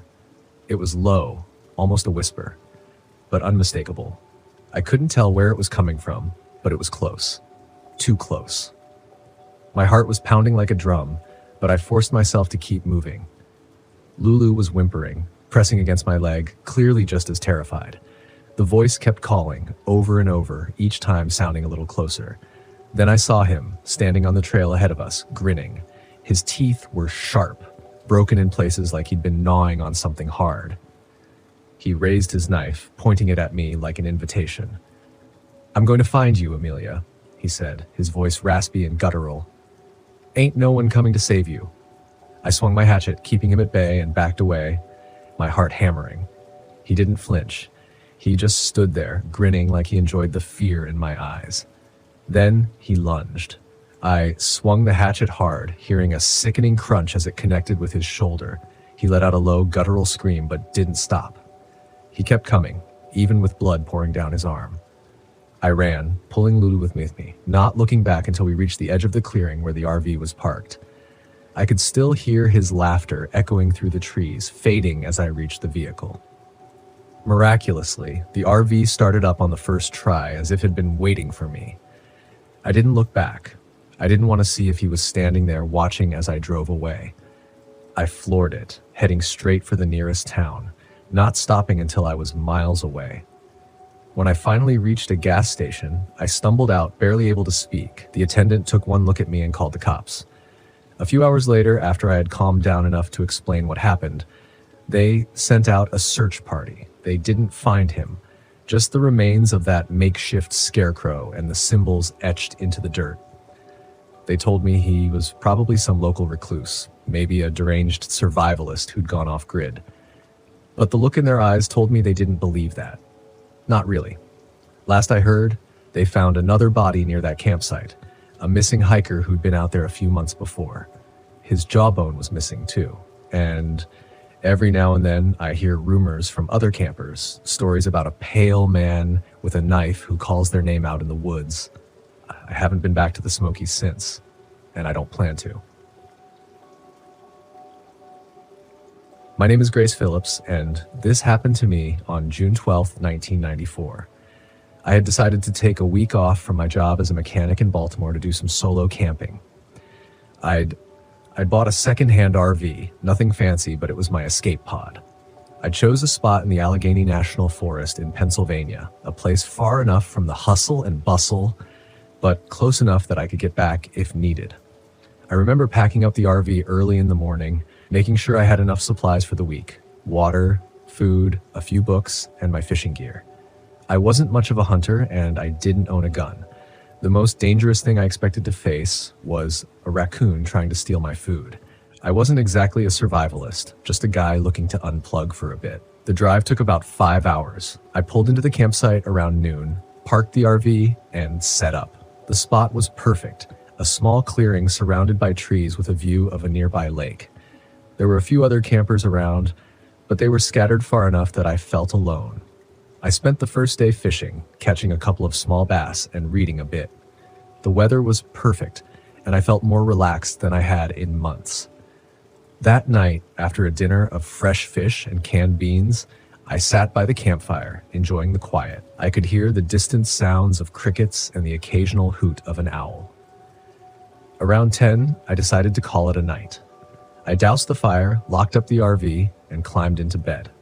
I slept well the first night, waking up with the sun. I spent the next couple of days exploring the area, hiking and fishing. I ran into a few other campers, exchanging nods and small talk, but mostly kept to myself. It was on the third night that things started to get strange. I was sitting by the fire, enjoying a beer, when I heard rustling in the bushes behind the RV. At first, I thought it was just a deer or some other animal, but the sound was heavier, more deliberate. I stood up and called out, "Who's there?" But there was no response. I grabbed my flashlight and shined it toward the noise, but saw nothing, just trees and darkness. I shook it off and went back to my seat, but the uneasy feeling lingered. I finished my beer and decided to head to bed early. I made sure everything was locked up tight before crawling into bed. That night, I woke up around 3 a.m. to a strange sound, a low, rhythmic thumping. It was coming from outside, near the rear of the RV. My heart started to race as I lay there, listening. Thump, thump, thump. I got out of bed slowly, trying not to make any noise. I peeked through the small window at the back, but it was too dark to see anything. The thumping continued, steady and relentless. I debated going outside to check it out, but decided against it. Instead, I grabbed my pocket knife and sat on the edge of the bed, waiting. After what felt like hours, the noise stopped. I stayed awake, listening for any other sounds, but everything was quiet again. Eventually, I drifted back to sleep, the knife still in my hand. The next morning, I found a series of deep, parallel scratches on the back of the RV near the storage compartment. They were too high up to be made by any animal I could think of. My mind raced with possibilities, but I forced myself to stay calm. Maybe it was some kind of prank. I decided to stay an extra night, thinking I might be overreacting. That day, I drove into the nearest town to get some extra supplies, and maybe a weapon. But the small hardware store didn't carry firearms. I picked up a sturdy hatchet and some bear spray, figuring it was better than nothing. The guy behind the counter, a wiry old man named Hank, gave me a curious look when I asked about guns. "Don't get many folks asking for guns out here," he said. "You sure you're okay?" "Yeah, just had a weird night. Probably nothing," I replied, trying to sound nonchalant. "Well, if you need help, there's a ranger station about 10 miles up the road. Ranger's name is Joe. Good guy." "Thanks, I'll keep that in mind." I headed back to the campsite, the unease gnawing at me. I spent the day close to the RV, chopping wood and trying to distract myself. As night fell, I built a larger fire than usual, the hatchet and bear spray within arm's reach. Around midnight, the thumping started again. This time, it was louder, more insistent. I grabbed the hatchet and stepped outside, my heart pounding. The fire cast long shadows, and I could see movement at the edge of the clearing. "Who's there?" I shouted, my voice shaking. The movement stopped for a moment. Everything was still. Then, out of the darkness, a figure emerged. It was tall, impossibly tall, with long limbs and a gaunt face. Its eyes glowed faintly in the firelight, and its mouth twisted into what I can only describe as a smile. I froze, my mind struggling to comprehend what I was seeing. The creature took a step forward, and I stumbled back, nearly dropping the hatchet. It made no sound, just kept advancing, slowly. "Stay back," I yelled, raising the hatchet. The creature paused, tilting its head as if curious. Then, with a sudden burst of speed, it lunged at me. I swung the hatchet wildly, connecting with its arm. It let out a screech, a high-pitched, bone-chilling sound, and recoiled. I took the opportunity to run, scrambling back into the RV and slamming the door shut. I could hear it outside, scratching at the door and walls. I fumbled with the keys, starting the engine. The RV roared to life, and I floored it, tearing out of the campsite and down the dirt road. My hands were shaking, my mind racing. What the hell was that thing? I didn't stop until I reached the ranger station Hank had mentioned. I banged on the door, shouting for help. A tall, burly man in a ranger's uniform opened the door, looking alarmed. "Calm down, son. What happened?" I tried to explain, my words tumbling over each other. Ranger Joe listened, his face growing more serious with each word. He stepped outside, looking at the scratches on the RV. "We need to get you inside now," he said, his voice steady but urgent. We went inside, and he locked the door behind us. I noticed he had a rifle slung over his shoulder. "What did you see?" he asked, his tone grave. I described the creature, every detail I could remember. Joe listened, nodding slowly. "You're not the first to see it," he said finally. "We call it Kith. It's been around these parts for as long as anyone can remember. Usually keeps to itself, but sometimes." He trailed off, staring out the window into the darkness. I felt a chill run down my spine. This was real. This thing was real. "What do we do?" I asked, my voice barely above a whisper. "We wait. It usually doesn't follow this far, but we stay vigilant. If it comes, we're ready." We sat in silence, the weight of the situation pressing down on us. Hours passed, and dawn finally broke. The creature, Kith, didn't show up. Joe helped me patch up the RV, and I decided to cut my trip short. As I drove away from the forest, I couldn't shake the feeling of being watched. Every shadow seemed to hide something. Every sound made me jump. I got back to Baltimore and went straight to a pawn shop, buying a shotgun. I never went camping alone again. Years later, I still think about that night. I never told anyone else, figuring they'd think I was crazy. But I know what I saw, and I know that Kith is still out there in the deep, dark woods, waiting. So if you ever find yourself in the Allegheny National Forest, be careful. Stay alert, because some things in this world are beyond our understanding, and some stories are best left untold. I hadn't planned on staying at Stillwater Grove. The campground wasn't even marked on my map, just a small patch of green near the edge of Shawnee National Forest. But as I drove down the empty forest road, I saw the sign, old weathered wood with the words Stillwater Grove Campground carved into it. It felt like an invitation, one I couldn't resist. I'd been on the road for weeks, photographing wildlife for a personal project I'd picked up after quitting my job. The last few months had been a blur of long drives, lonely campsites, and an overwhelming need to be anywhere but back in the city. I didn't miss my corporate job or my ex. What I did miss was the feeling that I knew what the hell I was doing with my life. Stillwater Grove seemed perfect, quiet, isolated, and right by the lake. It would give me the break I needed, some peace before heading back into the real world. When I pulled into the campsite, the late afternoon sun cast long shadows across the grove. The air was still, the only sound being the gentle lapping of water against the shore. A single RV sat on the far side of the campground, a distant figure moving near it. Otherwise, it was just me. I parked my RV near the edge of the lake, the water glistening under the fading light. After setting up camp, I grabbed my camera and headed toward the shore, hoping to catch the sunset. As I stood there, framing the perfect shot, a voice startled me. "Beautiful, isn't it?" I turned to see a woman standing a few feet away, her face half in shadow. She had an otherworldly kind of beauty, pale skin, long dark hair, and eyes that seemed to take in everything. "Yeah," I replied, lowering my camera. "It's peaceful." She smiled. "It always is here. I'm Ellie, by the way." "Nick," I said, shaking her outstretched hand. Her skin was cold, like she'd been standing in the shade for too long. "You camping here too?" "For a little while," she said, her voice soft. "I come here every now and then. Can't stay away." Her words sent a shiver down my spine, though I couldn't explain why. I wasn't used to talking to people much anymore. The solitude had become my comfort zone, and something about Ellie felt out of place. You here for the fishing? I asked, trying to make small talk. She shook her head. No, just the lake, the quiet. We stood in silence for a moment, watching the sun sink behind the trees. The sky turned shades of pink and orange, the water reflecting the colors like a mirror. I raised my camera, snapping a few shots, and when I looked back, Ellie was gone. Just like that. I glanced around, but there was no sign of her. The other RV was still parked at the far end of the grove, but there was no movement. I chalked it up to her being quick on her feet, though it left me feeling oddly unsettled. That night, I couldn't sleep. The wind had picked up, making the trees outside rustle against each other like whispered secrets. I rolled over in bed, trying to find a comfortable position, but something felt off. The RV was too cold, colder than it should have been. I checked the thermostat, but everything seemed normal. Still, the chill lingered. I grabbed a blanket and tried to force myself to sleep. That's when I heard it. A faint sound, barely audible at first, like a woman's voice carried on the wind. I sat up, listening, but it was gone. Just my imagination, I thought. Long days alone in the woods will do that to you. But then I heard it again. This time it was clearer, a soft, melodic humming coming from outside.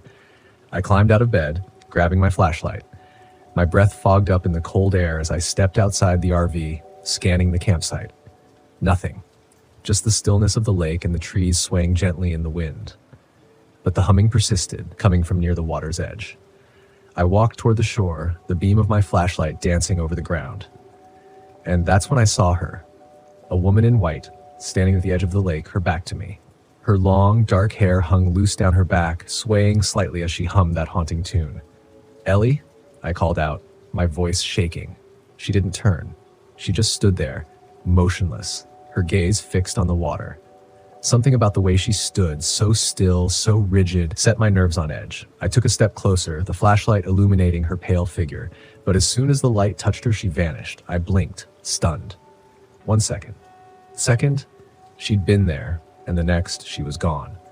The water rippled where she'd been standing, but otherwise the lake was empty. I backed away, my heart pounding in my chest. What the hell was that? I hurried back to the RV, locking the door behind me.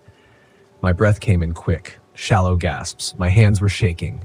I didn't believe in ghosts or supernatural nonsense, but what I'd seen, it wasn't right. I had seen her. I knew I had. I spent the rest of the night wide awake, staring at the ceiling and trying to rationalize what had happened. But no matter how hard I tried, I couldn't shake the image of that woman standing by the lake. The next morning, I found Ellie near the grove, sitting by a small campfire.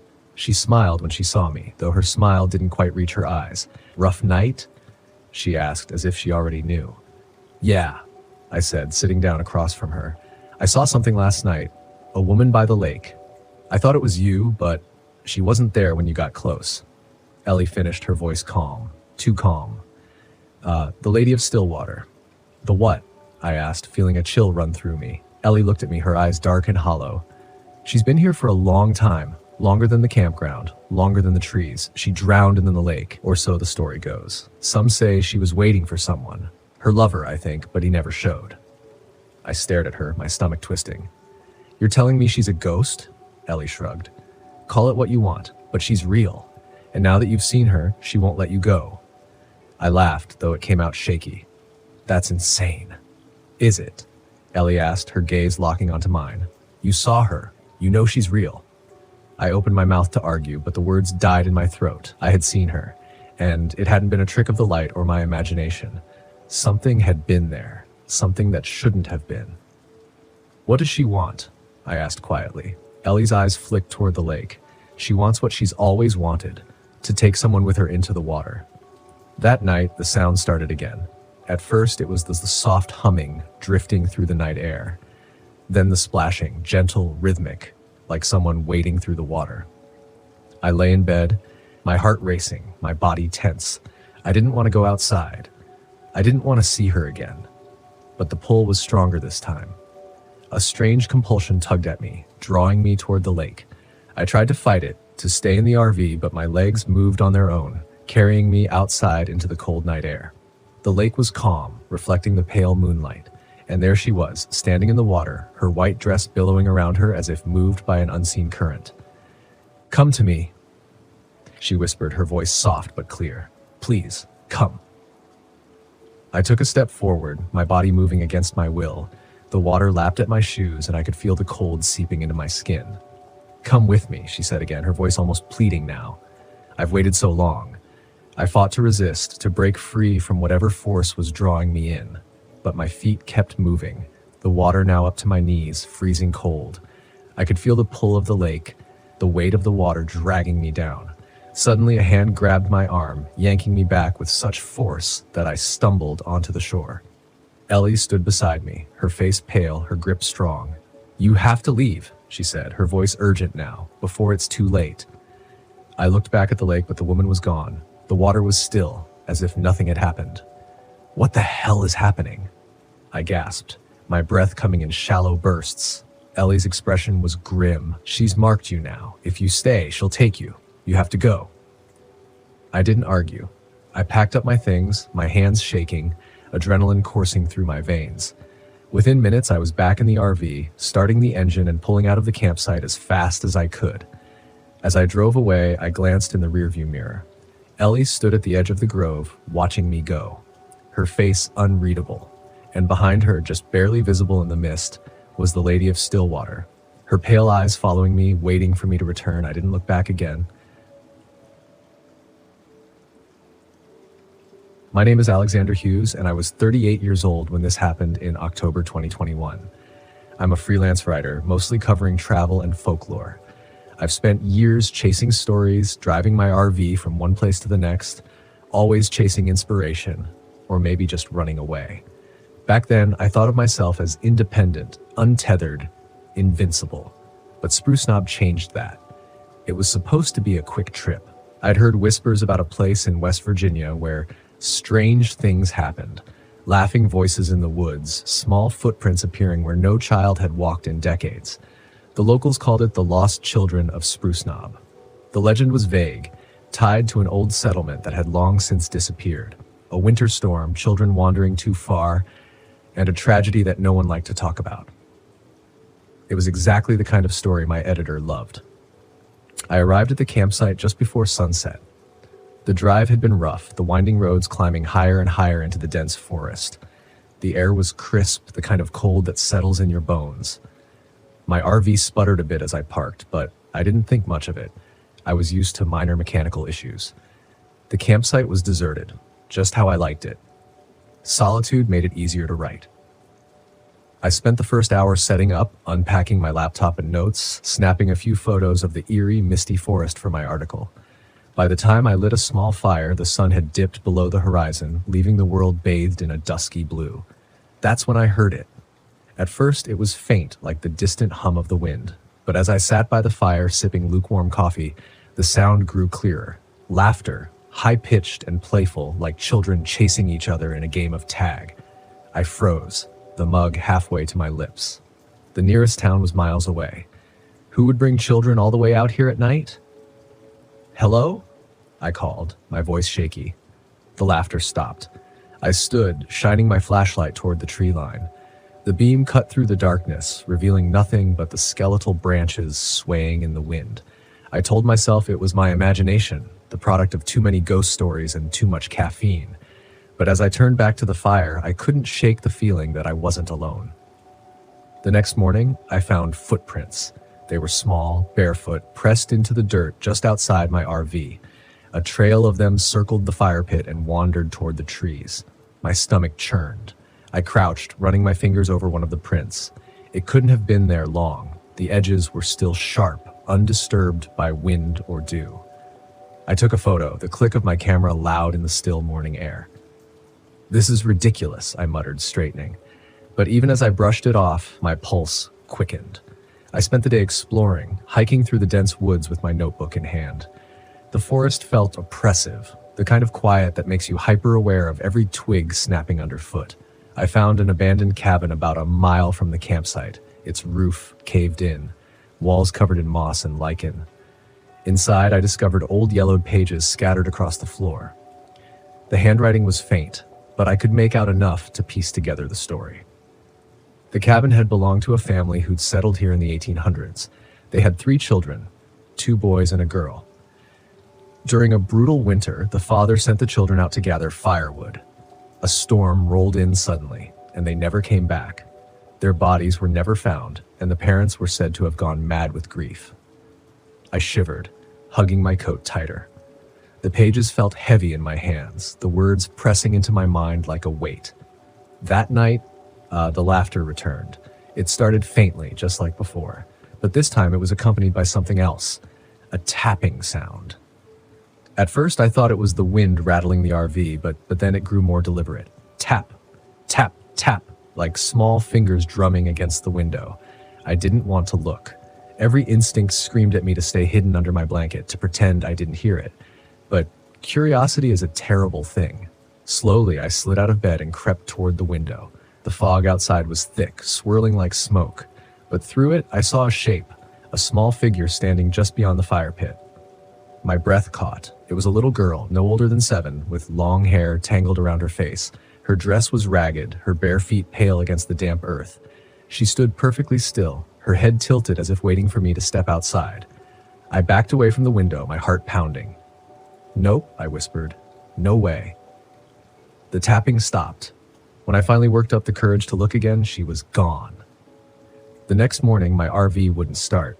I turned the key over and over, but the engine just coughed and sputtered. The battery was fine, the fuel gauge full. I had no explanation. "Great," I muttered, slamming the steering wheel. Just great.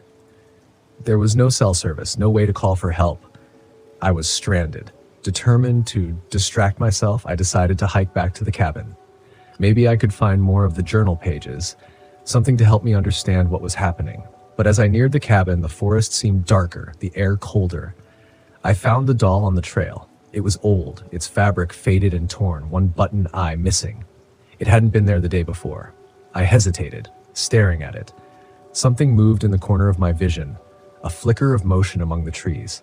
I turned sharply, but there was nothing there. "Alexander," a voice whispered. I spun around, my pulse racing. "Alexander." It was a child's voice, soft and pleading, coming from deeper in the woods. "Nope," I said again, backing away, but as I turned to leave, the voice grew louder, more insistent. "Help us." I ran. By the time I reached the RV, I was shaking. My rational mind was unraveling, every explanation I'd clung to slipping through my fingers. I locked the door and curled up on the bed, clutching my flashlight like a lifeline. The children didn't wait for nightfall this time. The laughter echoed through the forest, closer and louder than ever. Shadows darted outside the windows, too quick to be seen clearly. The tapping returned, relentless and mocking. And then they came inside. I didn't see them enter, but suddenly they were there, 3 small figures standing at the foot of my bed. Their faces were pale and frostbitten, their eyes wide and hollow. Why didn't they come back for us? The little girl asked, her voice like a cold wind. I don't know, I stammered. "They promised," the boy said. "They promised they'd come back." My breath hitched as tears filled my eyes. "I'm sorry. I'm so sorry." They stared at me, their expressions unreadable. And then they were gone. The next morning, I knew what I had to do. I gathered firewood and built a small pyre near the cabin. I placed the doll on top, along with an offering of food and a scarf I found in my RV. Lighting the fire, I whispered a prayer, not to any god I knew, but to the lost children. "I hope this helps," I said, my voice cracking. "I hope it guides you home." The air grew still, the forest holding its breath. For a moment, I thought I'd failed. But then the fire flared, a brilliant golden light that chased away the shadows. The fog lifted. The forest seemed quieter, calmer. When I returned to the RV, it started on the first try. I never wrote the article. Some stories aren't meant to be told, and some wounds aren't meant to be reopened. But I left Spruce Knob with a strange sense of peace, as if the children had finally found their way, and maybe, in some small way, so had I.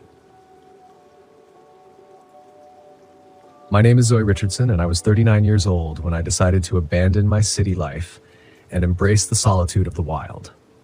This happened in the spring of 2024, deep in the remote expanse of Monongahela National Forest in West Virginia. I had traded the chaos of my old life, a grueling tech job and a breakup that left me hollow, for the tranquility of the Appalachian wilderness. At least, that's what I thought I'd find.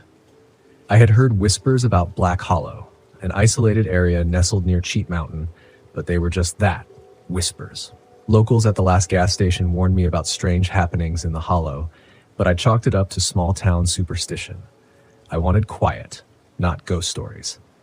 My RV, modest but reliable, became my sanctuary. Equipped with solar panels and enough supplies to last a week, I parked at the edge of the hollow and planned to spend my days hiking and journaling.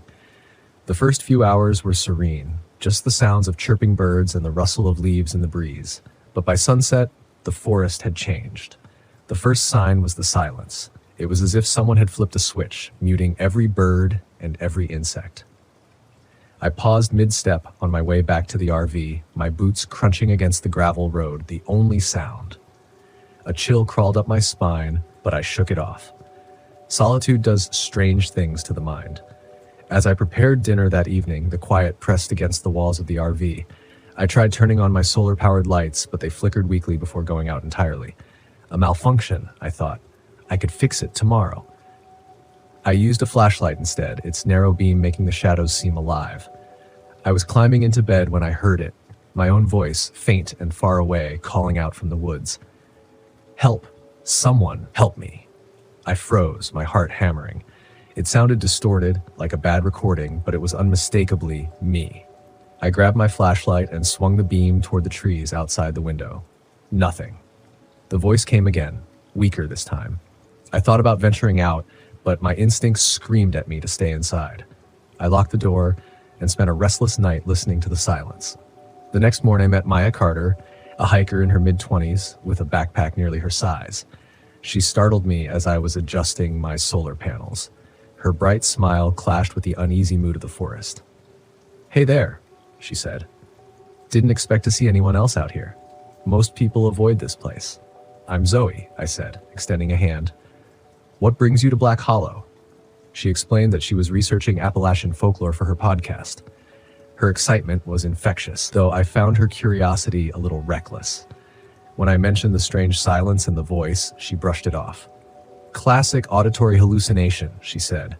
"Isolation plays tricks on you." That afternoon, we crossed paths with Chris Bennett, a park ranger who seemed to materialize out of the trees. He was gruff and weathered, his sharp eyes scanning the forest like he expected it to attack. "You shouldn't be here," he said bluntly. "Black Hollow isn't safe." "What do you mean?" Maya asked, her curiosity piqued. Chris hesitated, then sighed. "There's something wrong with this place. Call it folklore, call it whatever you want, but people disappear here. I've seen things I can't explain, figures that shouldn't exist. If you're smart, you'll pack up and leave." I should have listened, but pride and curiosity held me back. That night, the forest came alive with terror. Maya and I had set up camp together when the first signs appeared. We found tracks, elongated footprints too large to be human but shaped like no animal I'd ever seen. They circled the RV and led off into the woods, vanishing mid-trail. Maya snapped photos, excited about the evidence, while I felt an icy weight settle in my chest. Later, as we sat by the fire, Maya gasped. "Zoe," she whispered, pointing. At the edge of the clearing stood a figure, me. It looked like me, down to the jacket I was wearing, but its proportions were wrong. Its limbs were too long, its head tilted unnaturally. The firelight reflected off its eyes, 2 pinpricks of glowing yellow. It didn't move, just stared. "What the hell is that?" Maya whispered. Before I could respond, the thing vanished into the trees, its departure marked by a guttural growl that made my stomach churn. We retreated into the RV, locking the door and killing the lights. The creature prowled outside all night, scratching at the walls and whispering in our voices. By morning, Chris found us, his face grim. "It knows you're here now?" he said. "What is it?" I asked, my voice shaky. "Locals call it a skinwalker," Chris said. "It's tied to this land, ancient and vengeful. It thrives on fear, on driving people mad. You can't kill it, but you might be able to keep it at bay." His plan involved fire. We would build a ring of flames around the RV and hold our ground until dawn. "But it won't like that," Chris warned. "It'll fight back." That night, the forest seemed to breathe, the wind carrying voices and the sound of snapping branches. As we lit the fire, the skinwalker revealed its full horror. It no longer bothered with disguises. It stalked the edge of the flames as a grotesque hybrid of man and beast, its face twisted into a permanent snarl. It growled, low and menacing, before lunging at the barrier, only to recoil with a shriek. It didn't stop.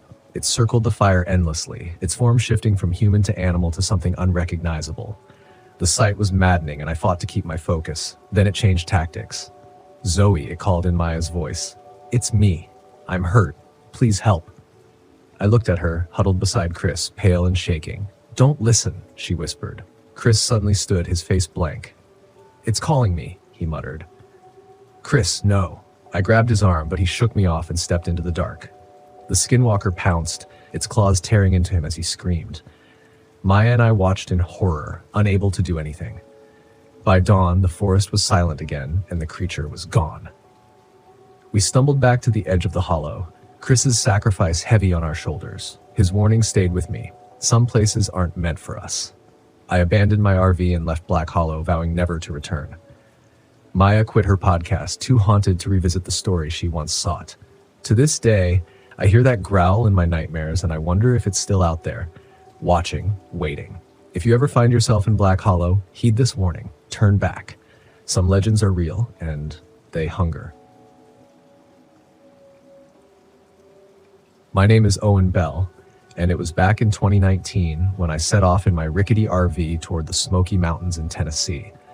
I'd been meaning to make this trip for years, dreaming of peaceful evenings by a campfire, maybe some half-decent fishing and stargazing with my trusty mutt, Lou.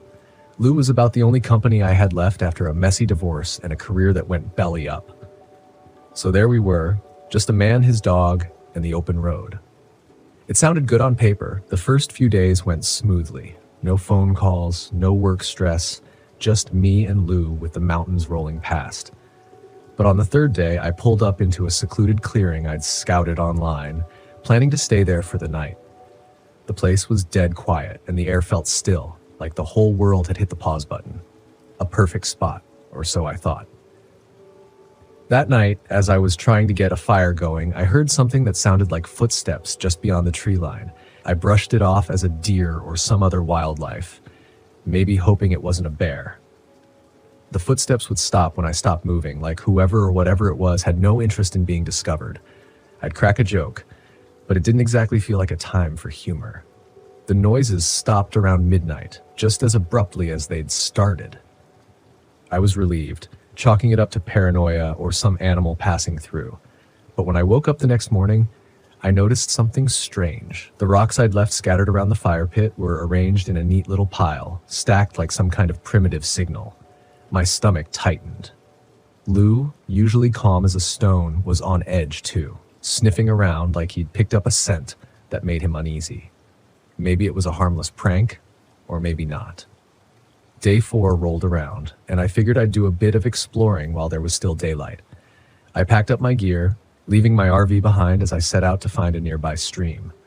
After an hour or so of walking, I found a shallow creek, perfect for cooling off. I thought about taking a quick dip, but then I noticed something peculiar on the opposite bank. It was a pile of bones, all clean and white, like they'd been picked dry. At first, I thought they were from an animal, a deer, maybe, but then I saw what looked disturbingly like a human jawbone among the bones. The rest of the day, I couldn't shake off the feeling that I was being followed. Each snap of a twig or rustle of leaves sent a jolt through me, making me turn around like a paranoid idiot. It didn't help that Lou had started acting jumpy, growling at nothing in particular, his hackles up. I'd laugh, if it weren't so unsettling. I headed back to the RV as fast as I could without making it look like I was running. The whole forest felt different now, like it was hiding something, or someone. I locked the RV door that night, pulled down all the blinds, and settled in with a flashlight and a bottle of whiskey, figuring I could sleep off the fear. But around midnight, I heard it again, those footsteps. This time they were closer, circling the RV, deliberate and slow. My heart pounded so loud I was sure Lou could hear it. I peeked out of a small gap in the blinds, and what I saw nearly made me drop the flashlight. A man, pale and gaunt, was standing just a few yards away, his face turned toward the RV. He looked as if he hadn't seen sunlight in years, his skin almost translucent, with dark patches like bruises on his arms and neck. He had something in his hand, a large hunting knife, which he was tapping against his thigh in a steady rhythm. I swallowed hard and forced myself to stay still, hoping he'd go away if I didn't make a sound. But he didn't. He just kept standing there, staring at the RV like he could see through the walls. Then he started laughing, a low, humorless chuckle that made my skin crawl. Lou, bless his heart, stayed quiet but pressed against me, every muscle in his body tense. After what felt like hours, the man finally moved. He turned and walked back into the trees, leaving only his laughter echoing in the dark. I waited, every nerve in my body on high alert, but eventually I drifted off, too exhausted to stay awake any longer. The next morning, I checked outside. There were fresh boot prints all around the RV, along with deep gouges in the dirt where he had dragged the knife. The rocks from my fire pit were scattered again, only this time they were arranged in a shape I couldn't quite recognize, like some strange symbol.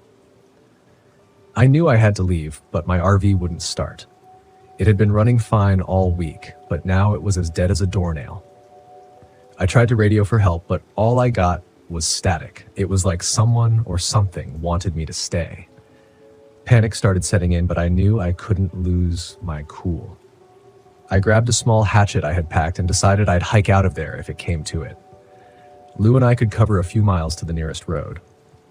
As I prepared to leave, I spotted something hanging from a nearby tree. It was a crude scarecrow made of sticks and what looked like animal fur, with a human skull perched on top. The jaw was missing, just like the one I'd seen by the creek. My gut twisted. This guy wasn't just out to scare me. He wanted to make sure I knew he was watching. Waiting. I didn't waste any more time.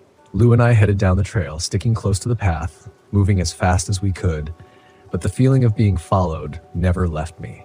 I kept glancing over my shoulder, half expecting to see that man standing there with his knife.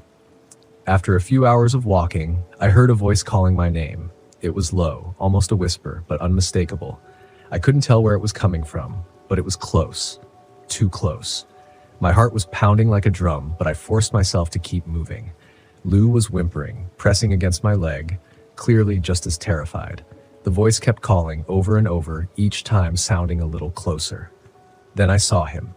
He was standing on the trail ahead of us, grinning. His teeth were sharp, broken in places, like he'd been gnawing on something hard. He raised his knife, pointing it at me like an invitation. "I'm going to find you, Owen," he said, his voice raspy and guttural.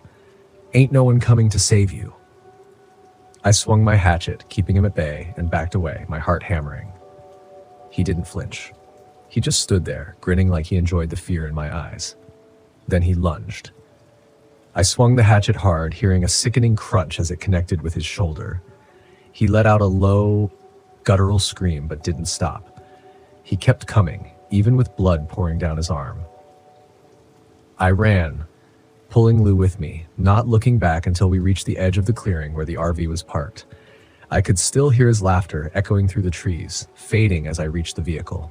Miraculously, the RV started up on the first try, as if it had been waiting for me.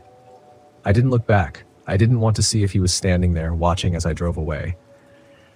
I floored it, heading straight for the nearest town, not stopping until I was miles away. When I finally reached a gas station, I stumbled out, barely able to speak. The attendant took one look at me and called the cops. A few hours later, after I'd calmed down enough to explain what happened, they sent out a search party. They didn't find him, just the remains of that makeshift scarecrow and the symbols etched into the dirt. They told me he was probably some local recluse, maybe a deranged survivalist who'd gone off the grid. But the look in their eyes told me they didn't believe that. Not really. Last I heard, they found another body near that campsite, a missing hiker who'd been out there a few months before. His jawbone was missing too.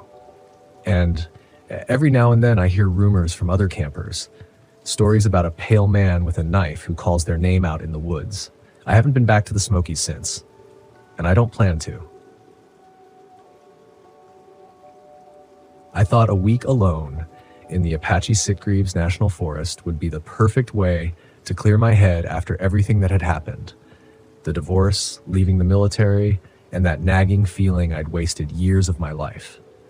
I figured some isolation would help me reset, so I packed up my RV, grabbed my gear, and drove deep into the heart of the forest.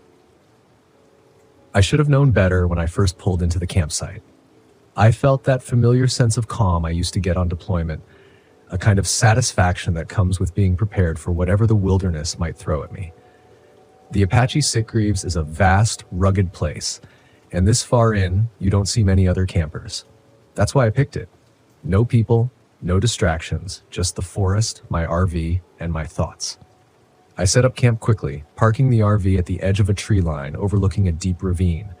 The view was incredible, the trees spread out like a sea of green with the sun dipping low, casting long shadows over the land. I spent the first day hiking, snapping a few photos of the landscape and trying to relax. By nightfall, the temperature dropped sharply, but I welcomed the cold. It felt like the world was trying to numb me, erase the pain I'd been carrying since Rachel left. I lit a small fire, sat by it, and let the quiet settle in. That's what I wanted after all, but the silence felt different out here. It wasn't peaceful, it was watchful. The first night passed uneventfully, but something woke me around 3 a.m. I sat bolt upright, listening. There it was again, a sound just outside the RV. It wasn't the usual rustle of wildlife or the distant call of an owl. No, this was different. Slow, deliberate footsteps. At first, I thought maybe another camper had wandered into my area, but when I peered through the window, all I saw was blackness, the dense trees illuminated only by the faint moonlight. I grabbed my flashlight and stepped outside. The cold air hit me immediately, sharp and biting. I swept the beam of light across the campsite, scanning the edges of the trees. The footsteps had stopped. Nothing moved. The fire had long since died out, leaving behind only a few glowing embers. No signs of anyone. I convinced myself it was probably just an animal and went back inside, locking the door behind me. But even as I lay back down, the hairs on the back of my neck stayed up, like I wasn't alone. By the second day, I was already starting to feel the isolation. The weather was turning colder than I'd expected, and to make matters worse, the RV's heater was acting up. It kept cutting out, leaving the inside freezing. At night, I spent hours trying to figure out what was wrong, but it was no use. I'd have to tough it out. I hiked out again that afternoon, looking for some distraction. The forest was beautiful, but in an unforgiving way. The trails were rough, and after a while, I veered off the main path looking for more secluded spots to explore. I told myself it was for the photography, but really, I just wanted to be somewhere no one could find me. That's when I first saw the carvings. At first, I didn't even notice them. They were subtle, old, just faint marks on the trees. I stopped to take a break and caught sight of one right in front of me. A series of lines etched into the bark, almost like a symbol. I ran my fingers over it, feeling the grooves. It wasn't natural. Someone or something had put it there. As I moved on, I found more of them, scattered and in no particular pattern, but close enough to make me uneasy. They circled the area where I'd set up camp, like some kind of boundary. I shook off the strange feeling gnawing at my gut. This forest was old. People had been here long before me, carving symbols and marks for reasons long forgotten. Nothing to worry about. But I didn't stop worrying. That night I woke up again, the same time as before, 3 a.m. The footsteps were back, closer this time. The sound was unmistakable, soft but deliberate, like someone walking slowly around the RV, testing the ground with each step. I held my breath, listening. The footsteps circled the RV, paused, then resumed. My heart pounded in my chest. I reached for the flashlight but hesitated. What if it wasn't a person? What if it was something else? The footsteps stopped. Dead silence. Then I heard the tapping. Soft, rhythmic taps on the windows. My mouth went dry. I couldn't move, couldn't breathe. The taps grew louder, more insistent, coming from all sides of the RV now. I forced myself to get up slowly and crept to the nearest window. My hands shook as I pulled the curtain back just a little. The beam of my flashlight cut through the darkness outside. Nothing. Just the forest and the shadows. But when I looked again, I saw it. A handprint pressed against the glass, smudged and distorted, like someone or something had leaned in close. The print was too large to be human. Its fingers were long, unnaturally so, and the palm had an odd, warped shape to it. I stumbled back, dropping the flashlight, my heart hammering in my chest. I don't know how long I stood there frozen, but the tapping eventually stopped. The air felt thick, like it was pushing down on me, suffocating me. I stayed awake the rest of the night, gripping my hunting knife, waiting for the footsteps to return. By the third day, I was ready to leave. I packed my gear and decided to head out early. Whatever had been out there the night before, I didn't want to find out. But when I tried to start the RV, the engine wouldn't turn over. I tried again and again, but nothing. Dead. The frustration boiled over into panic. I was stranded. I grabbed my map and decided I'd have to hike out to the nearest ranger station, a few miles away. It wasn't ideal, but I couldn't stay here another night, not with whatever was out there. I set off down the trail, moving fast. The cold had seeped into my bones, but I pushed on, hoping to make it before dark. The forest felt different now, darker, heavier. Every sound seemed amplified. Every shadow hiding something just out of sight, and the feeling of being watched, it never went away. About halfway to the station, I heard it again, footsteps that weren't my own. I stopped, listening. My hand rested on the knife at my side. Then I heard a voice. It came from behind me, soft and distant. Liam. I froze. My blood ran cold. Liam, help me. The voice was familiar, too familiar. It was Rachel's voice, my ex-wife, but she wasn't here. She couldn't be here. I turned slowly, scanning the trees. Nothing. Liam, her voice again, closer this time. I felt a wave of nausea roll over me. This wasn't real. It couldn't be. My mind was playing tricks on me. I started walking again, faster this time, my eyes darting around looking for any sign of movement. The voice followed me, calling my name over and over. I clenched my fists, trying to block it out, trying to focus on the trail. But then I saw it. Standing in the middle of the path, not 20 feet ahead, the figure was tall, too tall to be human. Its limbs were long and thin, draped in tattered rags that seemed to shift in the wind. Its face? There was no face. Just a void, a swirling mass of darkness where its features should have been. Its eyes, though. Its eyes were glowing, bright yellow, like two embers burning in the night. I stumbled back, my heart racing. The thing didn't move. It just stood there, watching me, waiting. I fumbled for my knife, holding it out in front of me, though I knew it wouldn't do any good. My mind raced, trying to make sense of what I was seeing, but there was no sense to it. This thing wasn't human. It wasn't natural. The Watcher, something from old Apache legends, stories I'd heard long ago, was real, and it had found me. The thing took a step forward, and I turned and ran. I didn't care where I was going anymore. I just needed to get away. I don't remember much of the run. It was a blur of trees and shadows, the forest closing in on me as I tore through the underbrush, branches clawing at my clothes. The Watcher's eyes burned into my back. Somehow I made it to the ranger station. I don't know how, but when I stumbled into the clearing and saw the small building, I nearly collapsed in relief. I burst through the door, breathless and shaking. The ranger inside looked up, startled, but I couldn't form the words to explain what had happened. I didn't need to. When I finally caught my breath, I told him everything, the footsteps, the handprints, the thing in the forest. He didn't believe me, of course. Why would he? He checked my RV later, saw the scratches and the smudged handprint, but still shrugged it off. Probably just a bear, he said, but I know better. As I sit here now writing this down, I can still feel it, the Watcher's eyes on me. It's waiting, watching, and it'll follow me no matter where I go. Some things you can't outrun. It's funny. The things you think you'll remember about your life and the things that actually stick. For me, it's the smell of sulfur. Not the kind you expect to find in a park, right? But that's the thing. When you work as a ranger, you learn real quick that nature doesn't care what you expect. My name's Felix Doss, and in 2014, I was stationed in the Allegheny National Forest in Pennsylvania. It wasn't my first choice. I'd requested Yosemite. Dream big, right? But the budget had other plans for me. Turns out I got more excitement out here than I ever would have in a place with a view like that. I wasn't exactly the outdoorsy type growing up, city boy through and through. But after working a few dead-end jobs, I figured, why not go somewhere with actual fresh air? I thought it would be peaceful. Solitude, you know? The kind that gives you space to figure things out. What no one tells you about solitude is that it gives you too much time to think. Eventually, you start hearing things that aren't there. Or worse, you hear things that are there. I was on patrol that day, the same route I'd taken dozens of times, hiking the trails, checking the campsites, making sure no one was burning down the forest. I had one of those old walkie-talkies clipped to my belt. Never really worked, but protocol and all. Around mid-afternoon, I reached this spot called Dead Man's Overlook. It's not as morbid as it sounds. Some local legend about a miner who slipped and fell there back in the 1800s. The story never made much sense, but locals clung to it like an heirloom. Tourists loved it too.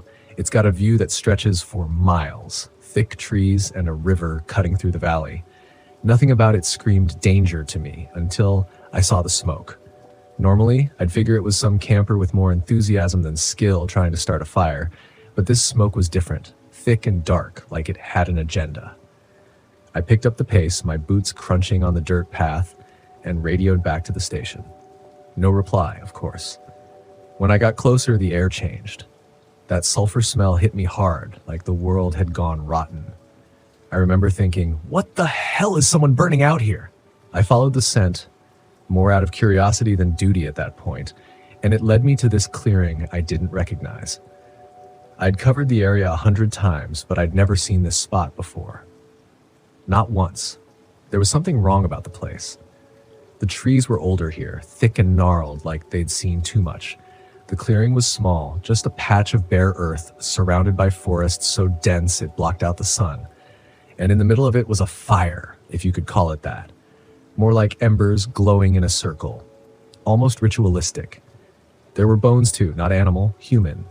Some looked old, but a few had fresh meat clinging to them, like whoever left them here hadn't finished their work. That's when I heard it. Not a growl, not a roar, more like a scraping sound, like something dragging itself through the underbrush. My first instinct was to call it in, but of course the walkie was useless. Figures. I crouched low, pulling out the only weapon I had, a standard issue knife. Nothing fancy, but sharp enough to get the job done. As I listened, the sound got closer, more deliberate. I scanned the trees, looking for movement. And that's when I saw it. It moved like a deer, but it sure as hell wasn't one. Too big for one thing, easily 8 feet tall when it stood up on its hind legs. Its body was gaunt, almost skeletal, with skin stretched so tight over its frame that I could see every bone and tendon. The face, if you can call it that, was elongated with a snout like a wolf, but something about it was off, like a child's drawing of a wolf, exaggerated and wrong. Its mouth was full of teeth that didn't fit together, jagged and uneven, like they'd been shoved in there without care for symmetry. And those legs, God, those legs, they bent backward like a dog's, but longer and more human. It moved fast despite its appearance, low, forward, like it was used to this place, like it owned it. And then it stopped, standing just outside the clearing, watching me with something that felt uncomfortably close to intelligence. I didn't move, didn't even breathe, and for a moment, neither did it. We were locked in some kind of stalemate, both sizing each other up. I've seen wolves before, coyotes too, but this thing wasn't like that. It wasn't hunting for food. It was hunting for sport, maybe even for fun. When it lunged there, I said it was so fast I barely had time to react. I rolled to the side, slashing at it with my knife. I swear I hit it, but the blade might as well have been a toothpick. It just kept coming. I ran my proudest moment, but I wasn't sticking around to see how that thing liked its ranger cooked. I tore through the woods, branches smacking me in the face, my legs burning from the effort. It was close. I could hear it behind me, that same scraping noise getting louder. I had no idea where I was going, just that I had to keep moving. At some point, I broke through the trees and into another part of the forest, somewhere more familiar. I think it was pure luck, honestly. That's when I heard it. Them, actually. Voices. Human voices. I sprinted toward them, stumbling into a campsite where two guys were just hanging out, completely oblivious to the nightmare I just escaped.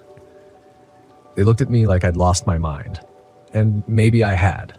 I didn't even try to explain. I just yelled for them to run. One of the guys, a big dude with a beard, looked like he was about to argue, but the sound of that thing crashing through the trees changed his mind real quick. We bolted together, all three of us, and I'm not ashamed to admit that one of them outran me. Adrenaline does that to people, I guess. We made it to my truck somehow. I don't remember the details, just the panic and the sheer primal need to get the hell out of there. The thing didn't follow us past the tree line, but I could feel it watching. I know I said I wouldn't mention eyes, but whatever that thing used to track us, it knew we'd gotten away. for now. Back at the station, I tried to file a report. That's protocol, right? I sat down at the desk, staring at the blank page, and realized I had no idea how to describe what had happened. How do you tell someone that the forest, the place you're supposed to protect, just turned on you? That something out there was hunting people, and I had no idea how to stop it? I wrote something vague about suspicious activity and left it at that. What else could I do? I wasn't about to throw my career away on a story no one would believe. The next day, I went back to the clearing. I had to. Maybe I thought I could rationalize it, convince myself it had been some weird bear, or I don't know, a trick of the light. But when I got there, the clearing was gone. Not like someone had cleaned it up, gone, like it had never been there. The trees were just as thick as they'd always been. No signs of a fire, no bones, nothing. I stood there for what felt like an hour, just staring at the spot where I knew I'd seen the bodies, the embers. Then I turned around and walked back to the truck. There wasn't anything else to do. The other guys, I don't know what happened to them after that. They packed up and left the park the next morning. Didn't say much, just gave me this look like they knew something too, but didn't want to talk about it. Can't say I blame them. Some things are better left unsaid. As for me, I put in a transfer request the day after. Figured maybe Yosemite wasn't so bad after all. And if anyone ever asks me why I left Allegheny, I've got a simple answer ready. Bad Wi-Fi. Keeps things light, you know? Plus, it's technically true. I always hated feeling tethered to anything. So when the relationship ended, I knew I had to get away. No more distractions, no more emotional baggage. I just needed a break. Crater Lake seemed perfect. Beautiful, isolated, and most importantly, quiet.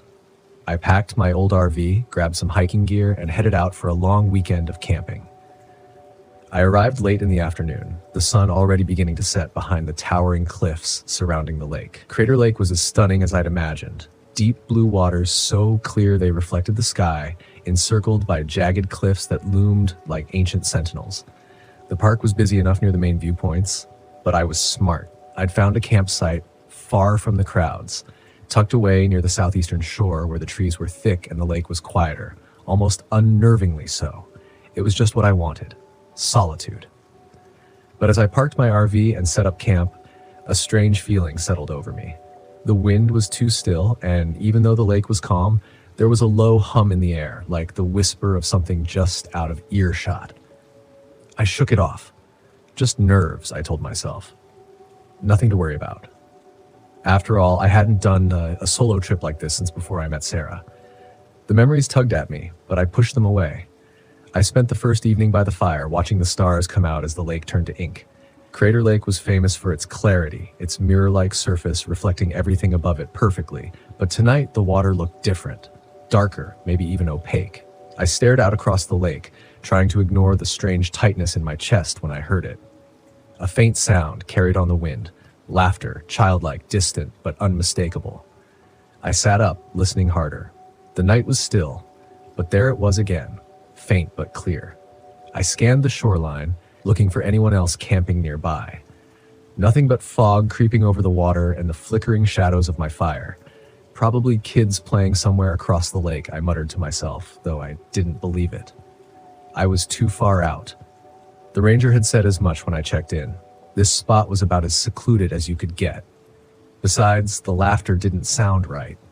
It was high-pitched, but it echoed strangely, like it was bouncing off the cliffs and the water at the same time. Shaking my head, I stood and stoked the fire, trying to lose myself in the warmth. The sound died away after a few minutes, and eventually I convinced myself it was nothing. Just the wind, or maybe my tired mind playing tricks on me. It had been a long drive after all. I crawled into the RV that night, settling in for what I hoped would be a peaceful sleep. But the unease stayed with me, clinging to my mind like the fog that now blanketed the campsite. I dreamt of the lake, shapes moving beneath the surface, dark and indistinct, like hands reaching up from the depths. The next day was better. I hiked along the rim of the lake, took in the views, and even managed to shake off some of the weird vibes from the night before. The sunlight was bright and reassuring, cutting through the mist, and the water looked clearer now. less murky. I convinced myself I'd just been tired. That's all it had been. By afternoon, I decided to take the kayak out. The water was calm, almost unnaturally so. The kayak sliced through the surface effortlessly, and for a while I let myself enjoy it. The silence of the lake was peaceful, broken only by the soft splash of my paddle. Then the ripples started. At first, they were small.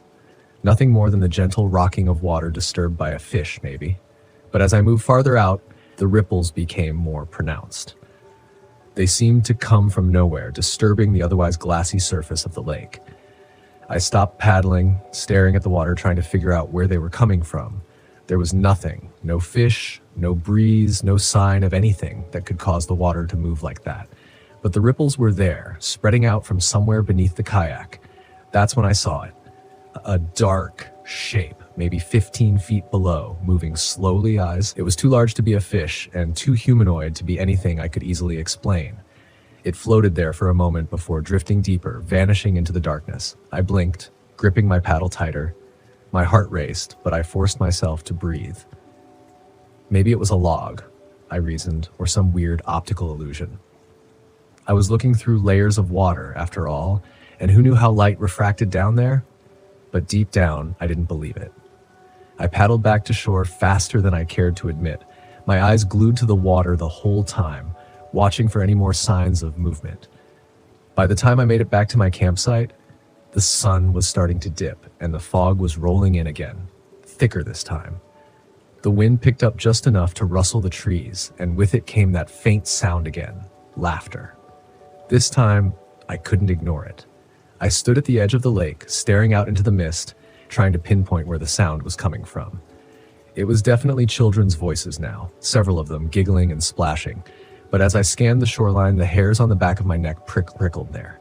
No boats, no campers, just the fog hanging low over the water like a shroud. I swallowed hard, my mouth suddenly dry. I should have packed up right then, driven away, and never looked back. But I stayed. Stupid, I know. I told myself there had to be an explanation. Crater Lake had its fair share of myths and legends, but I didn't believe in that stuff. I'd never been the superstitious type. Then I saw them, just shadows at first, small figures standing at the water's edge, half obscured by the fog. They didn't move, just stood there watching. They were small, like children, but their outlines were blurred, indistinct.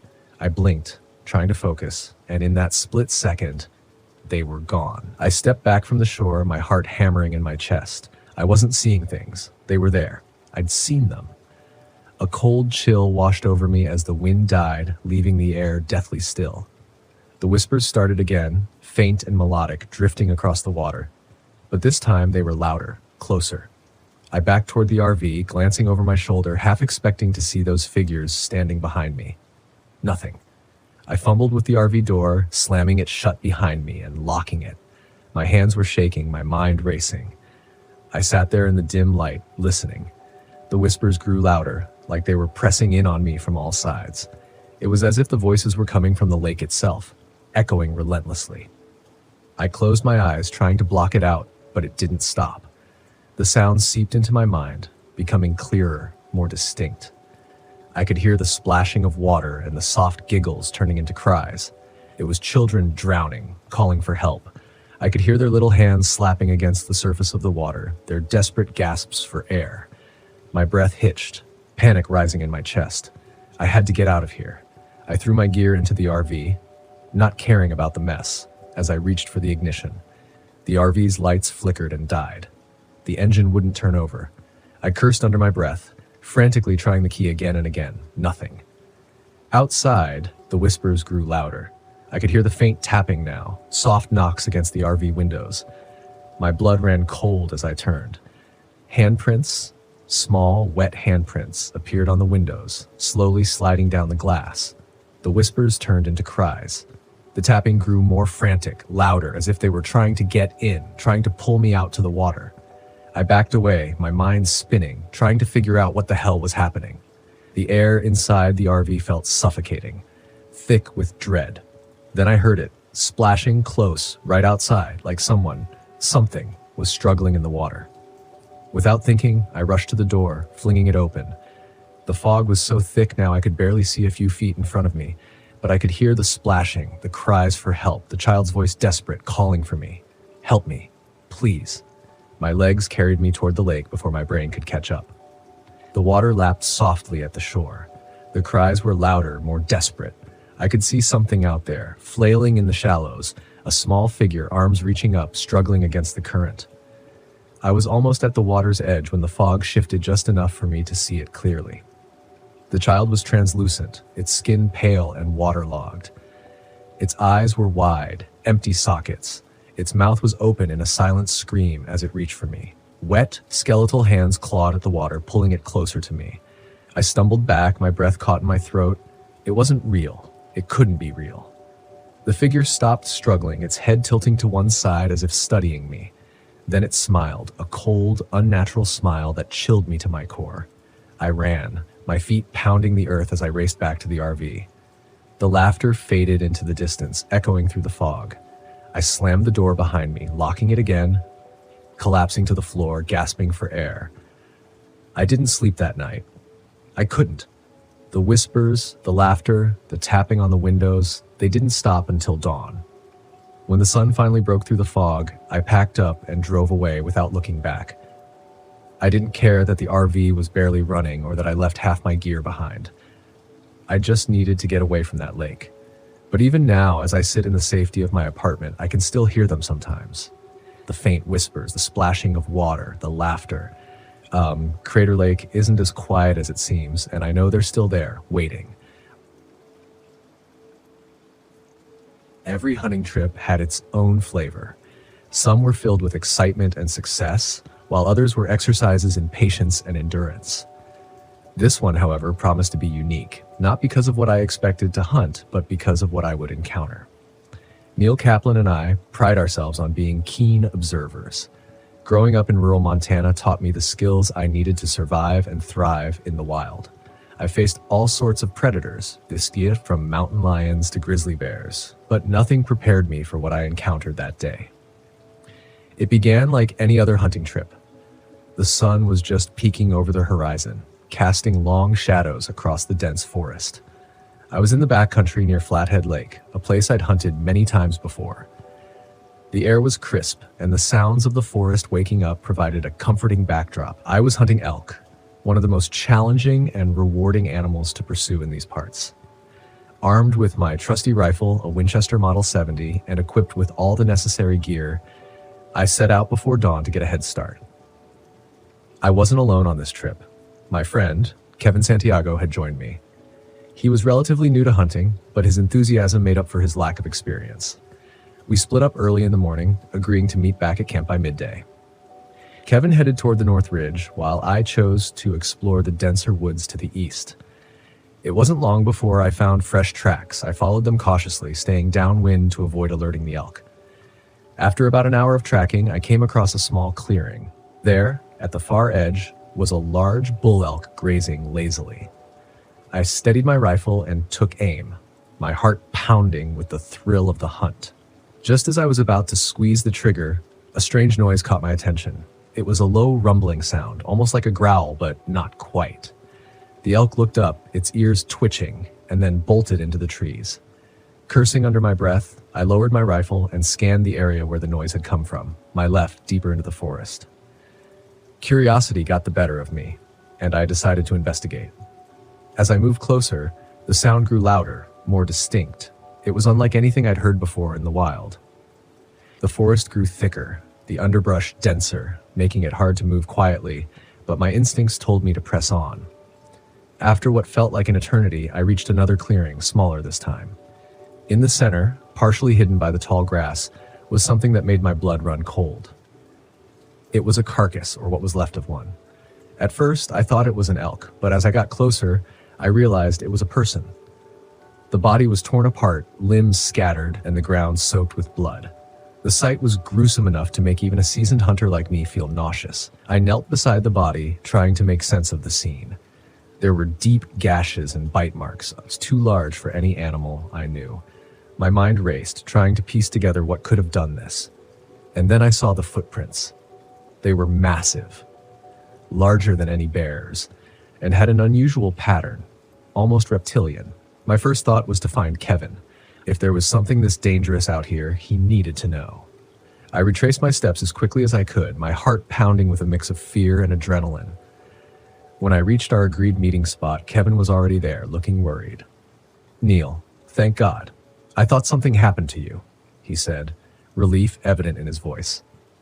"We need to get out of here," I said, not wanting to waste time with explanations. "There's something in these woods, something dangerous." Kevin's eyes widened, and he nodded. We packed up our gear as fast as we could and started making our way back to the truck. The forest, which had seemed so welcoming in the morning, now felt oppressive, each shadow hiding potential danger. As we walked, I filled Kevin in on what I'd seen. He was visibly shaken, but he kept his composure. "Do you think it's some kind of animal?" he asked. "I don't know," I admitted. "But whatever it is, it's not something we want to meet." We moved quickly, trying to make as little noise as possible.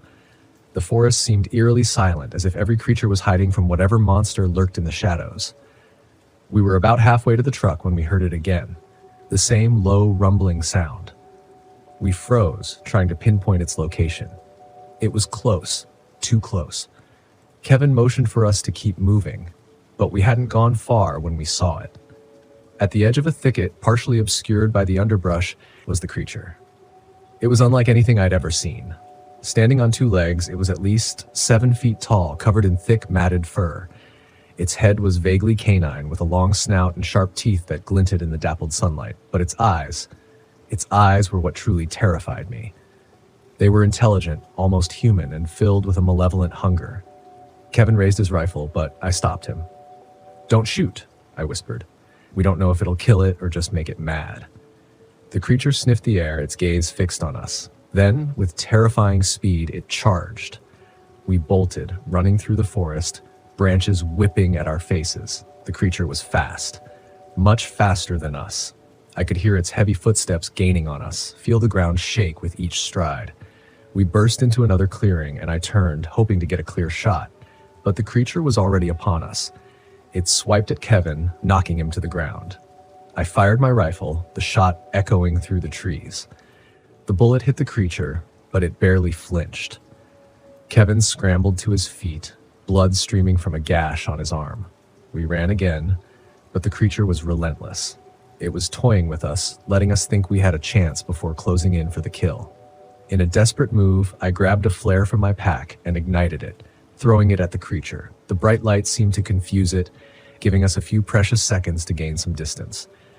We ran toward a rocky outcrop, hoping to find some kind of shelter. The creature followed, but slower now, wary of the flares I kept throwing behind us. We reached the rocks and climbed up, finding a narrow ledge to hide on. The creature circled below, its eyes never leaving us. It let out a sound, a mix of a howl and a roar, that sent chills down my spine. It was calling for something, and I dreaded to think what. Minutes felt like hours as we waited, our breaths coming in ragged gasps. The creature eventually wandered off, but I knew it was still close, waiting for us to come down. We had no choice but to wait, hoping it would lose interest. As dusk approached, the forest began to come alive with the sounds of nocturnal animals. The creature, however, remained silent. Kevin and I exchanged glances, knowing we couldn't stay on the ledge all night. We needed a plan. "We have to make a run for the truck," I said, my voice barely a whisper. "It's our only chance." Kevin nodded, his face pale but determined. We climbed down as quietly as we could and started moving again. Every rustle of leaves, every snap of a twig made my heart race. The forest seemed to close in around us, the trees twisting into ominous shapes in the fading light. We were almost there, the truck just visible through the trees, when the creature attacked again. It leapt from the shadows, knocking Kevin to the ground. I turned and fired, the shot hitting it square in the chest. This time it howled in pain, but it didn't stop. It lunged at me, its claws ripping through my jacket. I stumbled back, reloading as quickly as I could. Kevin was back on his feet, bleeding but still fighting. He swung his rifle like a club, hitting the creature with all his strength. It snarled and swiped at him, but he managed to dodge. Barely. I fired again, aiming for its head. The bullet hit its mark and the creature fell, thrashing on the ground. It let out one final ear-piercing scream before going still. Kevin and I stood there, panting, staring at the lifeless body. "Is it dead?" Kevin asked, his voice shaking. "I think so," I replied, though I wasn't entirely sure. We approached cautiously, ready to run if it moved, but it didn't. The creature lay there, a grotesque reminder of the day's events. We didn't waste any more time. We got to the truck and drove out of there, not looking back. The forest that had once been a place of solace and adventure was now tainted by the memory of that creature. Back in town, we reported what had happened to the authorities. They were skeptical, of course, but when they saw the body and the footprints, they had no choice but to take us seriously. The news spread quickly, and soon the area was swarming with researchers and reporters. Kevin and I tried to move on, but the encounter had changed us. We still went hunting, but we were more cautious, more aware of the dangers that lurked in the wild. That day had been a stark reminder that no matter how much we think we know about the world, there are always things out there that can surprise us, things that defy explanation. In the end, we never found out what the creature was or where it had come from. Some things, it seems, are destined to remain mysteries, lurking in the shadows, waiting to be discovered by those brave or foolish enough to seek them out. I always hated feeling tethered to anything, so when the relationship ended, I knew I had to get away. No more distractions, no more emotional baggage. I just needed a break. Crater Lake seemed perfect. Beautiful, isolated, and most importantly, quiet. I packed my old RV, grabbed some hiking gear, and headed out for a long weekend of camping. I arrived late in the afternoon, the sun already beginning to set behind the towering cliffs surrounding the lake. Crater Lake was as stunning as I'd imagined. Deep blue waters so clear they reflected the sky, encircled by jagged cliffs that loomed like ancient sentinels. The park was busy enough near the main viewpoints, but I was smart. I'd found a campsite far from the crowds, tucked away near the southeastern shore where the trees were thick and the lake was quieter, almost unnervingly so. It was just what I wanted, solitude. But as I parked my RV and set up camp, a strange feeling settled over me. The wind was too still, and even though the lake was calm, there was a low hum in the air, like the whisper of something just out of earshot. I shook it off. Just nerves, I told myself. Nothing to worry about. After all, I hadn't done a solo trip like this since before I met Sarah. The memories tugged at me, but I pushed them away. I spent the first evening by the fire, watching the stars come out as the lake turned to ink. Crater Lake was famous for its clarity, its mirror-like surface reflecting everything above it perfectly. But tonight, the water looked different, darker, maybe even opaque. I stared out across the lake, trying to ignore the strange tightness in my chest when I heard it. A faint sound carried on the wind, laughter, childlike, distant, but unmistakable. I sat up, listening harder. The night was still, but there it was again. Faint but clear. I scanned the shoreline, looking for anyone else camping nearby. Nothing but fog creeping over the water and the flickering shadows of my fire. Probably kids playing somewhere across the lake, I muttered to myself, though I didn't believe it. I was too far out. The ranger had said as much when I checked in. This spot was about as secluded as you could get. Besides, the laughter didn't sound right. It was high-pitched, but it echoed strangely, like it was bouncing off the cliffs and the water at the same time. Shaking my head, I stood and stoked the fire, trying to lose myself in the warmth. The sound died away after a few minutes, and eventually I convinced myself it was nothing, just the wind or maybe my tired mind playing tricks on me. It had been a long drive, after all. I crawled into the RV that night, settling in for what I hoped would be a peaceful sleep. But the unease stayed with me, clinging to my mind like the fog that now blanketed the campsite. I dreamt of the lake, shapes moving beneath the surface, dark and indistinct, like hands reaching up from the depths. The next day was better. I hiked along the rim of the lake, took in the views, and even managed to shake off some of the weird vibes from the night before. The sunlight was bright and reassuring, cutting through the mist, and the water looked clearer now, less murky. I convinced myself I'd just been tired. That's all it had been.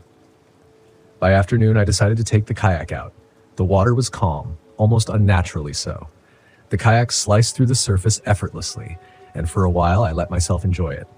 The silence of the lake was peaceful, broken only by the soft splash of my paddle. Then the ripples started.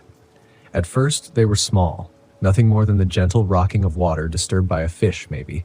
But as I moved farther out, the ripples became more pronounced. They seemed to come from nowhere, disturbing the otherwise glassy surface of the lake. I stopped paddling, staring at the water, trying to figure out where they were coming from. There was nothing. No fish, no breeze, no sign of anything that could cause the water to move like that.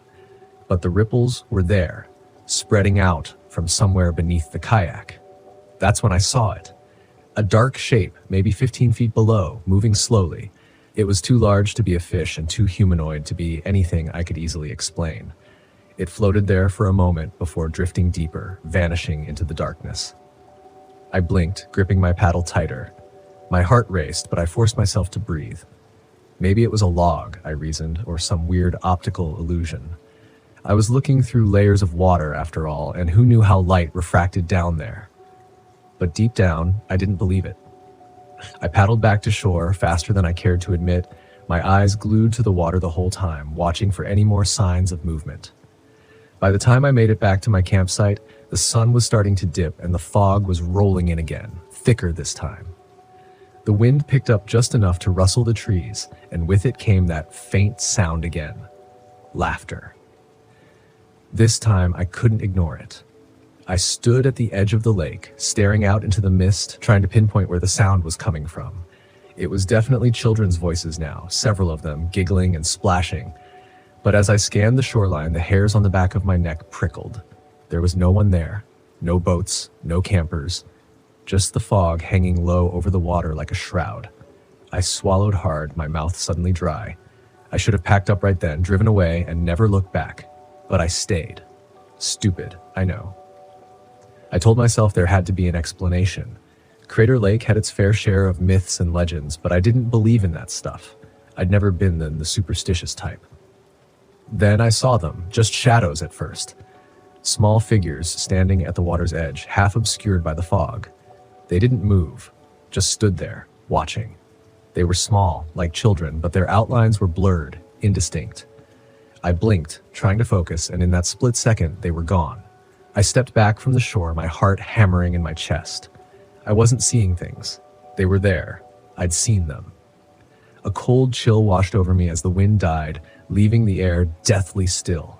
The whispers started again, faint and melodic, drifting across the water. But this time, they were louder, closer. I backed toward the RV, glancing over my shoulder, half expecting to see those figures standing behind me. Nothing. I fumbled with the RV door, slamming it shut behind me and locking it. My hands were shaking, my mind racing. I sat there in the dim light, listening. The whispers grew louder, like they were pressing in on me from all sides. It was as if the voices were coming from the lake itself, echoing relentlessly. I closed my eyes, trying to block it out, but it didn't stop. The sounds seeped into my mind, becoming clearer, more distinct. I could hear the splashing of water and the soft giggles turning into cries. It was children drowning, calling for help. I could hear their little hands slapping against the surface of the water, their desperate gasps for air. My breath hitched, panic rising in my chest. I had to get out of here. I threw my gear into the RV, not caring about the mess as I reached for the ignition. The RV's lights flickered and died. The engine wouldn't turn over. I cursed under my breath, frantically trying the key again and again. Nothing. Outside, the whispers grew louder. I could hear the faint tapping now, soft knocks against the RV windows. My blood ran cold as I turned. Handprints, small wet handprints, appeared on the windows, slowly sliding down the glass. The whispers turned into cries. The tapping grew more frantic, louder, as if they were trying to get in, trying to pull me out to the water. I backed away, my mind spinning, trying to figure out what the hell was happening. The air inside the RV felt suffocating, thick with dread. Then I heard it, splashing, close, right outside, like something, was struggling in the water. Without thinking, I rushed to the door, flinging it open. The fog was so thick now I could barely see a few feet in front of me, but I could hear the splashing, the cries for help, the child's voice desperate, calling for me. Help me. Please. My legs carried me toward the lake before my brain could catch up. The water lapped softly at the shore. The cries were louder, more desperate. I could see something out there, flailing in the shallows, a small figure, arms reaching up, struggling against the current. I was almost at the water's edge when the fog shifted just enough for me to see it clearly. The child was translucent, its skin pale and waterlogged. Its eyes were wide, empty sockets. Its mouth was open in a silent scream as it reached for me. Wet, skeletal hands clawed at the water, pulling it closer to me. I stumbled back, my breath caught in my throat. It wasn't real. It couldn't be real. The figure stopped struggling, its head tilting to one side as if studying me. Then it smiled, a cold, unnatural smile that chilled me to my core. I ran, my feet pounding the earth as I raced back to the RV. The laughter faded into the distance, echoing through the fog. I slammed the door behind me, locking it again, collapsing to the floor, gasping for air. I didn't sleep that night. I couldn't. The whispers, the laughter, the tapping on the windows, they didn't stop until dawn. When the sun finally broke through the fog, I packed up and drove away without looking back. I didn't care that the RV was barely running or that I left half my gear behind. I just needed to get away from that lake. But even now, as I sit in the safety of my apartment, I can still hear them sometimes. The faint whispers, the splashing of water, the laughter. Crater Lake isn't as quiet as it seems, and I know they're still there, waiting. My name is Claire Bennett, and in the summer of 2006, I found myself in the thick of the Okefenokee National Wildlife Refuge, right on the Georgia-Florida line. Now, if you've ever been there, you know Okefenokee has that swampy, steamy vibe that feels like it hasn't changed in centuries. And yeah, it's as fun to trudge through as it sounds. My buddies back in Montana thought I was nuts for signing up for this search and rescue gig out here, especially in a place most folks don't go, even if they're paid to. But when you're pushing 50 and your back ain't quite what it used to be, desk jobs start looking like the last lifeline. I thought this was the perfect blend. Some paperwork, some patrols, nothing too intense, except I was wrong. Way wrong. One August morning, just as the day was heating up, I got a call about a missing man. His wife reported him after he didn't make it back to their RV at one of the designated camping spots near the swamp's edge. Frankly, I figured it was one of those cases where the guy decided to take a longer than planned fishing trip, or maybe got a little turned around. Happens a lot. But when I grabbed my gear, I couldn't shake this snagging feeling, like a prickling at the back of my neck. I blamed it on lack of sleep and maybe a slight hangover from the night before. I headed to the swamp with the junior ranger, John Alaskan, fresh out of whatever nature program he crawled from, all wide-eyed and eager. As we pushed through the thick underbrush, he kept spouting off stats about Okefenokee's wildlife like I'd signed up for a swamp tour. Gators, herons, rattlers. He had facts about them all. Great kid, but enthusiasm wasn't what we needed out here. About an hour in, we found the man's backpack snagged on a tree branch, half submerged in mud. Nothing too alarming until I saw the way it was hanging, like it had been torn or ripped. The swamp had this eerie quiet about it. It wasn't just the absence of birds or bugs. It was a dead silence that crawled under your skin. I muttered to John to keep his voice down, though I didn't really know why. Guess instinct has a funny way of making itself known when you need it. By noon, we were deep into the cypress trees. Spanish moss dripped down like some kind of haunted tinsel, and the place had an otherworldly feeling, like stepping back in time. That's when we saw it, the body, or what was left of it. Half in the water, mangled like a rag doll, and yet somehow not quite lifelike. His face was a mess of scratches, and his shirt, shredded beyond repair, clung to his torso. John went pale. I could see him trying to keep it together, but his breath came short and fast, like he was about to hurl. I wanted to tell him this was the worst of it, that this was the thing we'd tell ghost stories about later, but then I saw the marks. Now, I've seen what gators can do to a person, and this wasn't a gator. Whatever did this to the man had left puncture marks all over his legs and shoulders, too far apart for any known creature in these swamps. It looked like a set of jaws, but there was something off, like the bite pattern was trying to mimic a crocodile, but bigger, way bigger. And the teeth weren't rounded like a gator's. They were more jagged, like a saw had chewed him up. John had stopped breathing altogether, just staring. I nudged him to snap out of it, reminding him that we needed to report back. We didn't have our radios with us. Signals don't get through most of this area. So we planned to hit one of the nearby ranger stations and call it in. I told John we'd need to document the scene, but he shook his head, mumbling something about this being wrong, that we shouldn't be here. I admit I wasn't keen to stick around either, but protocol's protocol, so I pulled out my camera to snap a few shots. Just as I was focusing, a rustle sounded from behind John, and I froze. I could feel his panic building up like a pressure cooker beside me. We turned around slowly, and that's when we saw it, or part of it. The creature was half submerged in the swamp water, but I could see the top of its skull, a thick, bony ridge that reminded me of an old snapping turtle, only 10 times the size. Its skin was mottled and dark, camouflaging with the muddy water, but when it moved, I saw something that looked like scales.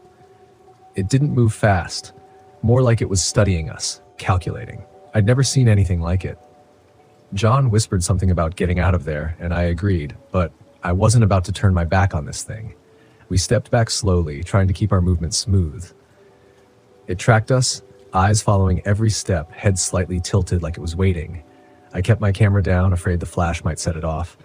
It was like a standoff, us on the muddy bank, it half hidden in the swamp water. Out of nowhere, it lunged forward. Not fast, not charging, just a quick lurch that covered a terrifying amount of ground.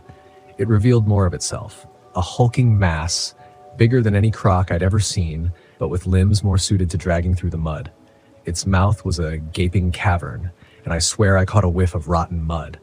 That was enough for John, who bolted like a rabbit. I couldn't blame him, though I wasn't far behind. We tore through the swamp, stumbling over roots and wading through knee-deep water, every nerve screaming to keep moving. But the thing was moving too. A slow but relentless pursuit. I could hear it closing behind us, and there was this low sound, a wet scraping like claws dragging through the muck. We burst onto a small clearing, and I felt a glimmer of hope when I saw one of the old rickety observation towers made for bird watchers or brave souls who wanted a better view of the swamp. It stood barely taller than the trees, but it was something. I gestured at John, and we climbed, scrambling up the wooden steps as fast as our legs would carry us. The tower shook under our weight, and I half expected it to collapse, but it held. We were maybe 15 feet up when we looked down and saw the creature circling. It glared up at us, that hulking form now fully visible in the dim light filtering through the swamp. Its body was thick, covered in layers of rough, mud-caked skin that looked like armor. It had huge limbs like it was built for wading, but not running. John kept mumbling to himself, rocking back and forth on the narrow platform. I scanned the swamp, hoping for any sign of rescue, but I knew it was a fool's hope.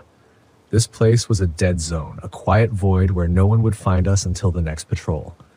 The thing lunged at the tower, sending a jolt through the wood. It didn't seem able to climb, but it kept ramming its body against the supports, each impact sending a bone-shaking tremor up to where we clung. I thought about pulling out my knife, but what good was that against something that looked like it could snap me in half? After what felt like an eternity, it finally gave up, slinking back into the water, leaving only a trail of broken branches and trampled mud. John and I stayed up there, waiting for the sounds to fade, hearts pounding in sync with the swamp's eerie quiet. Finally, we dared to climb down, legs wobbly, knees buckling with every step. We made it back to the ranger station, silent and shaken, hardly exchanging a word. John's eyes were hollow, like he'd left something out there in the swamp. The rescue team found the man's body, but they dismissed our creature report as a mistaken encounter with an alligator. I didn't argue. No one wants to believe something like that's out there. But late one night, weeks later, I dug through some old files and found a reference to an Okefenokee giant. Old stories, folklore mostly, about something lurking in the swamp that wasn't quite alligator, not quite anything else either. Maybe some ancient survivor of a forgotten age. We never saw it again. But when I think back to that hot August day in 2009, all I can remember is the sound of it dragging itself through the mud, that hungry, calculating gaze locked on us, and the way it moved. Not fast, but sure. I've always liked the quiet of the road. No one asking questions, no one poking into your business. Just miles of highway, the hum of the engine, and the occasional crackle of a distant voice on the CB. But that night, somewhere on Route 50 in the middle of Nevada, the silence felt different. Too quiet, too heavy. It had been days since I'd had a decent break. I'd left San Francisco with a load of building materials bound for Kansas City, figuring Route 50 would cut the travel time. They call it the loneliest road in America, and I've driven it enough times to know why. For hours at a time, you don't see a soul. Just endless desert dotted with mountains that never seem to get any closer. I was more tired than I wanted to admit, the kind of tired that sneaks up on you, where your eyelids grow heavy and the lines on the road start to blur. Normally, I'd push through, but something told me to pull over this time. I glanced at the clock and decided to hit the next rest stop I saw. A quick nap, I told myself, and I'd be good as new.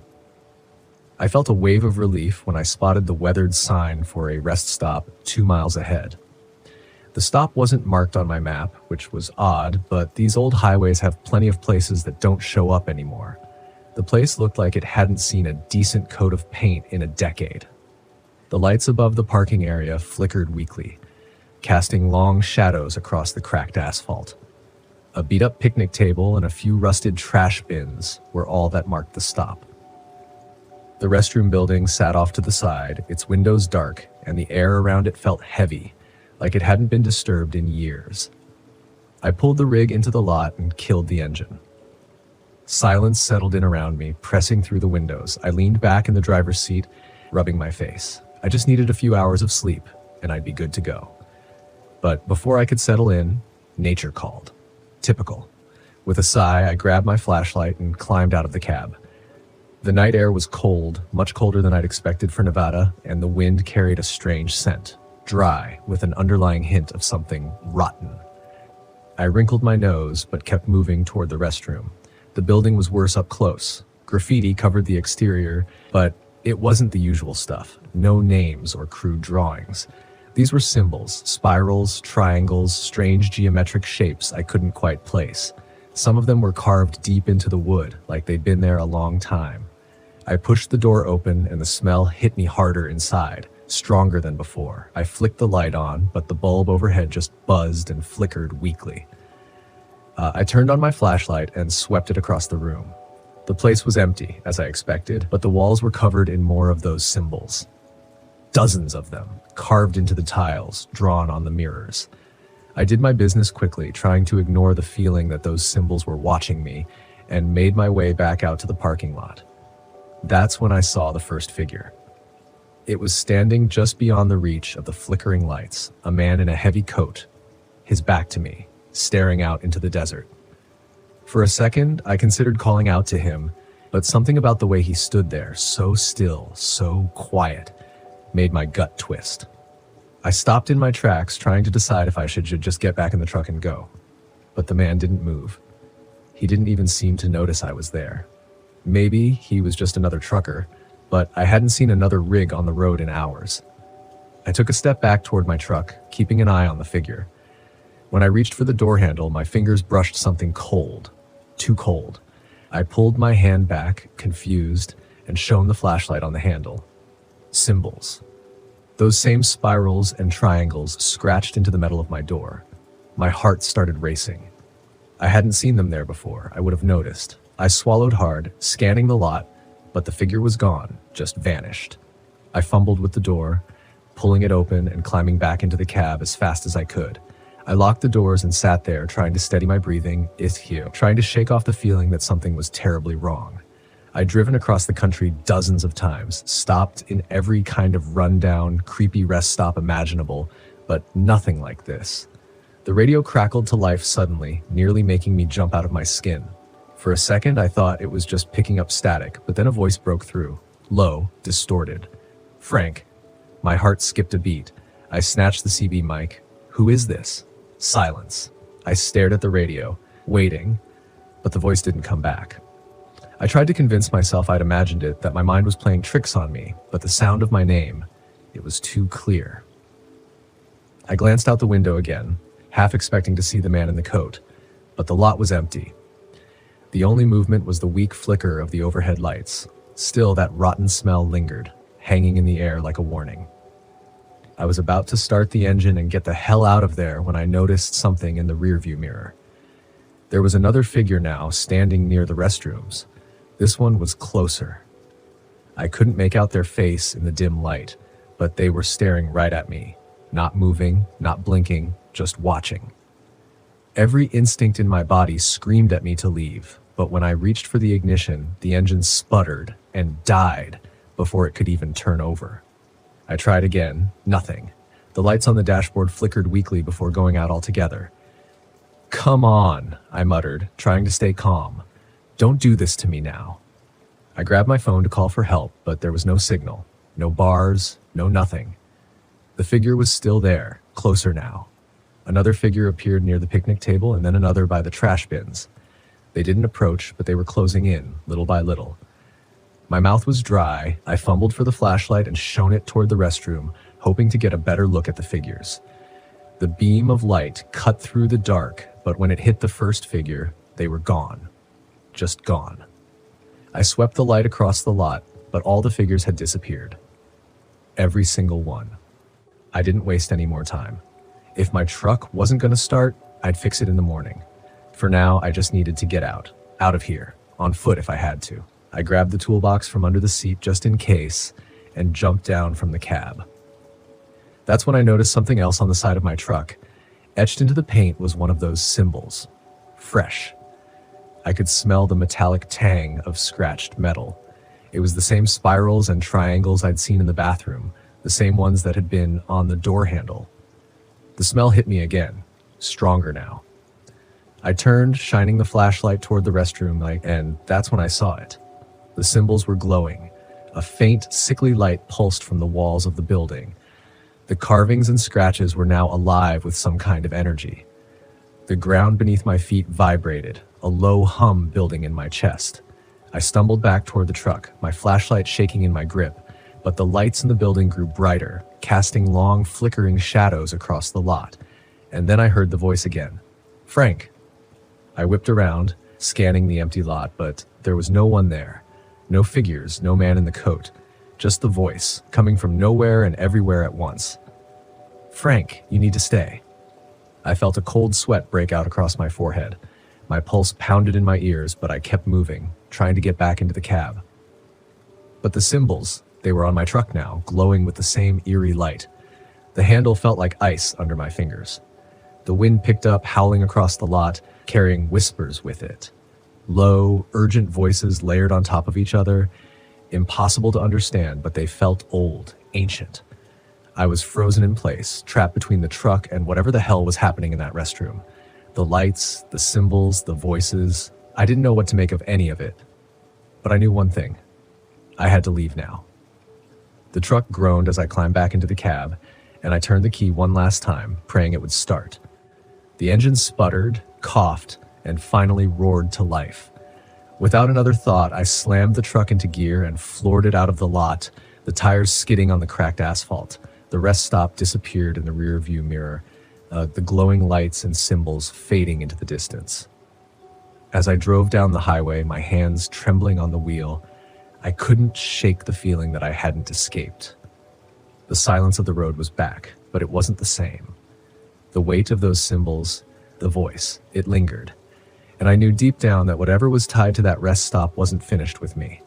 I don't stop on Route 50 anymore. Not after that night. Some places are better left in the past. The road wound through the dense trees, snaking deeper into the heart of the low national forest. The thick canopy above allowed only sparse sunlight to filter through, casting shadows across the narrow dirt road. I gripped the steering wheel of my RV, trying to shake off the gnawing sense of unease creeping up my spine. It had been 3 hours since I'd passed another vehicle. Solitude was the whole point, wasn't it? This trip was supposed to help me clear my head and reconnect with myself after the divorce. I had spent the last few months in a fog, and this trip to Deadwood Creek was meant to be my escape, a test of independence. No ex-husband, no stress, just me in the wilderness. I needed this. At least that's what I'd been telling myself for the past 2 weeks. Deadwood Creek Campground wasn't listed on any mainstream maps, just a blip on an obscure site for hardcore campers who sought isolation. The campground had a reputation, but that was part of the appeal. I needed remote quiet, far away from anything that reminded me of what I'd left behind. But as I pulled into the clearing, past the sign half buried in moss that read Deadwood Creek, a shiver ran through me. The place was eerily quiet, the kind of silence that makes you second-guess your decision to be alone. I parked the RV near a small trickling creek. The only other vehicle was an old beat-up camper a short distance away, nestled under the towering pines. It was empty. No sign of movement, no campfire. Good. I wasn't in the mood for socializing. I stepped out into the cool afternoon air and surveyed the site. The woods were thick, ancient. The ground was littered with pine needles, muffling the sound of my footsteps. A perfect retreat. I set up camp, unfolding my chair and setting my mug of tea beside me as I sat by the creek, listening to the soft gurgle of the water. It was peaceful, just as I'd hoped. But after a while, the peace felt off. Too still. The air grew heavy, pressing down on me, and the silence wasn't comforting anymore. It was oppressive. My mind wandered back to the stories I'd read online, the rumors about Deadwood Creek's dark history. This used to be a mining settlement during the gold rush, or so the tale went. Dozens of men had come to find their fortunes, but most found only death, mysterious disappearances, bodies never recovered. Some say the men still haunt the place, bound to the land, working their endless shifts beneath the earth. I dismissed it at first, chalking it up to local folklore meant to spook tourists. But now, sitting alone in the fading light, the stories didn't seem so far-fetched. The wind rustled the trees, and I jumped at the sound. Get it together, Hannah, I thought, rolling my eyes at my own nerves. I hadn't come all this way just to scare myself into leaving. That's when I saw him. A man standing near the edge of the campground, just at the tree line, leaning against a tree. He was tall with broad shoulders and a scruffy beard, his clothes worn and dirty as if he'd been out here for weeks. His gaze was fixed on me. I waved awkwardly, and he lifted a hand in response before slowly walking over. Didn't mean to spook you, he said, his voice easy, almost too casual. Didn't expect anyone else out here this late in the season. I wasn't expecting anyone either, I replied, forcing a smile. Just needed some time alone, you know? Yeah, I get that, he chuckled, though the sound didn't quite reach his eyes. I'm Rick, by the way. Been coming here for years. I nodded, unsure what to say. Rick had the look of someone who belonged out here, who knew the woods like the back of his hand. I didn't. Be careful out here, Rick said after a pause, his gaze drifting toward the woods. Deadwood Creek's got a history. Strange things happen when the sun goes down. My skin prickled at his words, but I forced myself to laugh. Let me guess, ghost stories? Miners and all that? Rick's expression didn't change. Something like that. Just don't stray too far from your camp. He turned and walked back to his camper without another word, leaving me with a knot of unease in my stomach. That night, I couldn't sleep. The RV was quiet, and the temperature inside was dropping faster than I had expected. I wrapped myself in blankets and tried to ignore the feeling that something was wrong. Then the sound started. At first, I thought it was the wind, but soon I realized it was more than that. Faint at first, barely perceptible. A rhythmic clinking echoed from the direction of the creek. It sounded like tools, mining tools, pickaxes striking rock. I bolted upright in bed, my heart pounding. No, I was just imagining it. This was what I came here for, solitude. But I couldn't shake the sound. It was getting louder, the metallic rhythm persistent, almost like a heartbeat. I grabbed a flashlight and climbed out of the RV, my breath visible in the cold night air. The forest was a wall of darkness, the trees looming overhead like silent sentinels. The sound of the creek was louder now, rushing over rocks, and I could swear I heard voices, whispers carried on the wind. My flashlight beam swept across the campsite, catching nothing but trees and the faint shimmer of water. But then I saw them. Figures, shadowy, half-formed shapes moving by the creek. Their outlines were faint but unmistakably human. They moved like they were working, digging, swinging pickaxes in time with the clinking sound. My throat tightened as I realized they weren't there in the normal sense. They were translucent, faded. I stumbled back, my mind scrambling to make sense of it. Ghosts? No, that was impossible. I backed toward the RV, my pulse racing, but as I turned, I nearly collided with Rick. "Easy," he said, raising his hands. "I saw your light, thought I'd come check on you." I couldn't find the words to explain what I'd just seen, but Rick didn't need me to. He just looked over at the creek and nodded, his face unreadable. "They come out at night. The miners? Been here for over a century, trapped in their own hell." I swallowed hard, trying to suppress the rising panic. "You mean you know about this? What is this place?" Rick gave a half smile, though it was more sad than comforting. "Deadwood Creek. These men came here to find gold, but all they found was death. Now they're stuck here, working the land forever. Some nights they're just echoes. Other nights..." He trailed off, but the implication was clear. On other nights, they weren't just echoes. The road wound through the dense trees, snaking deeper into the heart of the low national forest. The thick canopy above allowed only sparse sunlight to filter through, casting shadows across the narrow dirt road. I gripped the steering wheel of my RV, trying to shake off the gnawing sense of unease creeping up my spine. It had been 3 hours since I'd passed another vehicle. Solitude was the whole point, wasn't it? This trip was supposed to help me clear my head, to reconnect with myself after the divorce. I had spent the last few months in a fog, and this trip to Deadwood Creek was meant to be my escape, a test of independence. No ex-husband, no stress, just me in the wilderness. I needed this. At least, that's what I'd been telling myself for the past 2 weeks. Deadwood Creek Campground wasn't listed on any mainstream maps, just a blip on an obscure site for hardcore campers who sought isolation. The campground had a reputation, but that was part of the appeal. I needed remote quiet, far away from anything that reminded me of what I'd left behind. But as I pulled into the clearing, past the sign half buried in moss that read Deadwood Creek, a shiver ran through me. The place was eerily quiet, the kind of silence that makes you second-guess your decision to be alone. I parked the RV near a small trickling creek. The only other vehicle was an old, beat-up camper a short distance away, nestled under the towering pines. It was empty, no sign of movement, no campfire. Good. I wasn't in the mood for socializing. I stepped out into the cool afternoon air and surveyed the site. The woods were thick, ancient. The ground was littered with pine needles, muffling the sound of my footsteps. A perfect retreat. I set up camp, unfolding my chair and setting my mug of tea beside me as I sat by the creek, listening to the soft gurgle of the water. It was peaceful, just as I'd hoped. But after a while, the peace felt off, too still. The air grew heavy, pressing down on me, and the silence wasn't comforting anymore. It was oppressive. My mind wandered back to the stories I'd read online, the rumors about Deadwood Creek's dark history. This used to be a mining settlement during the gold rush, or so the tale went. Dozens of men had come to find their fortunes, but most found only death, mysterious disappearances, bodies never recovered.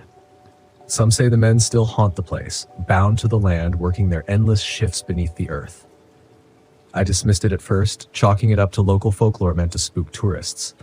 But now, sitting alone in the fading light, the stories didn't seem so far-fetched. The wind rustled the trees and I jumped at the sound. "Get it together, Hannah," I thought, rolling my eyes at my own nerves.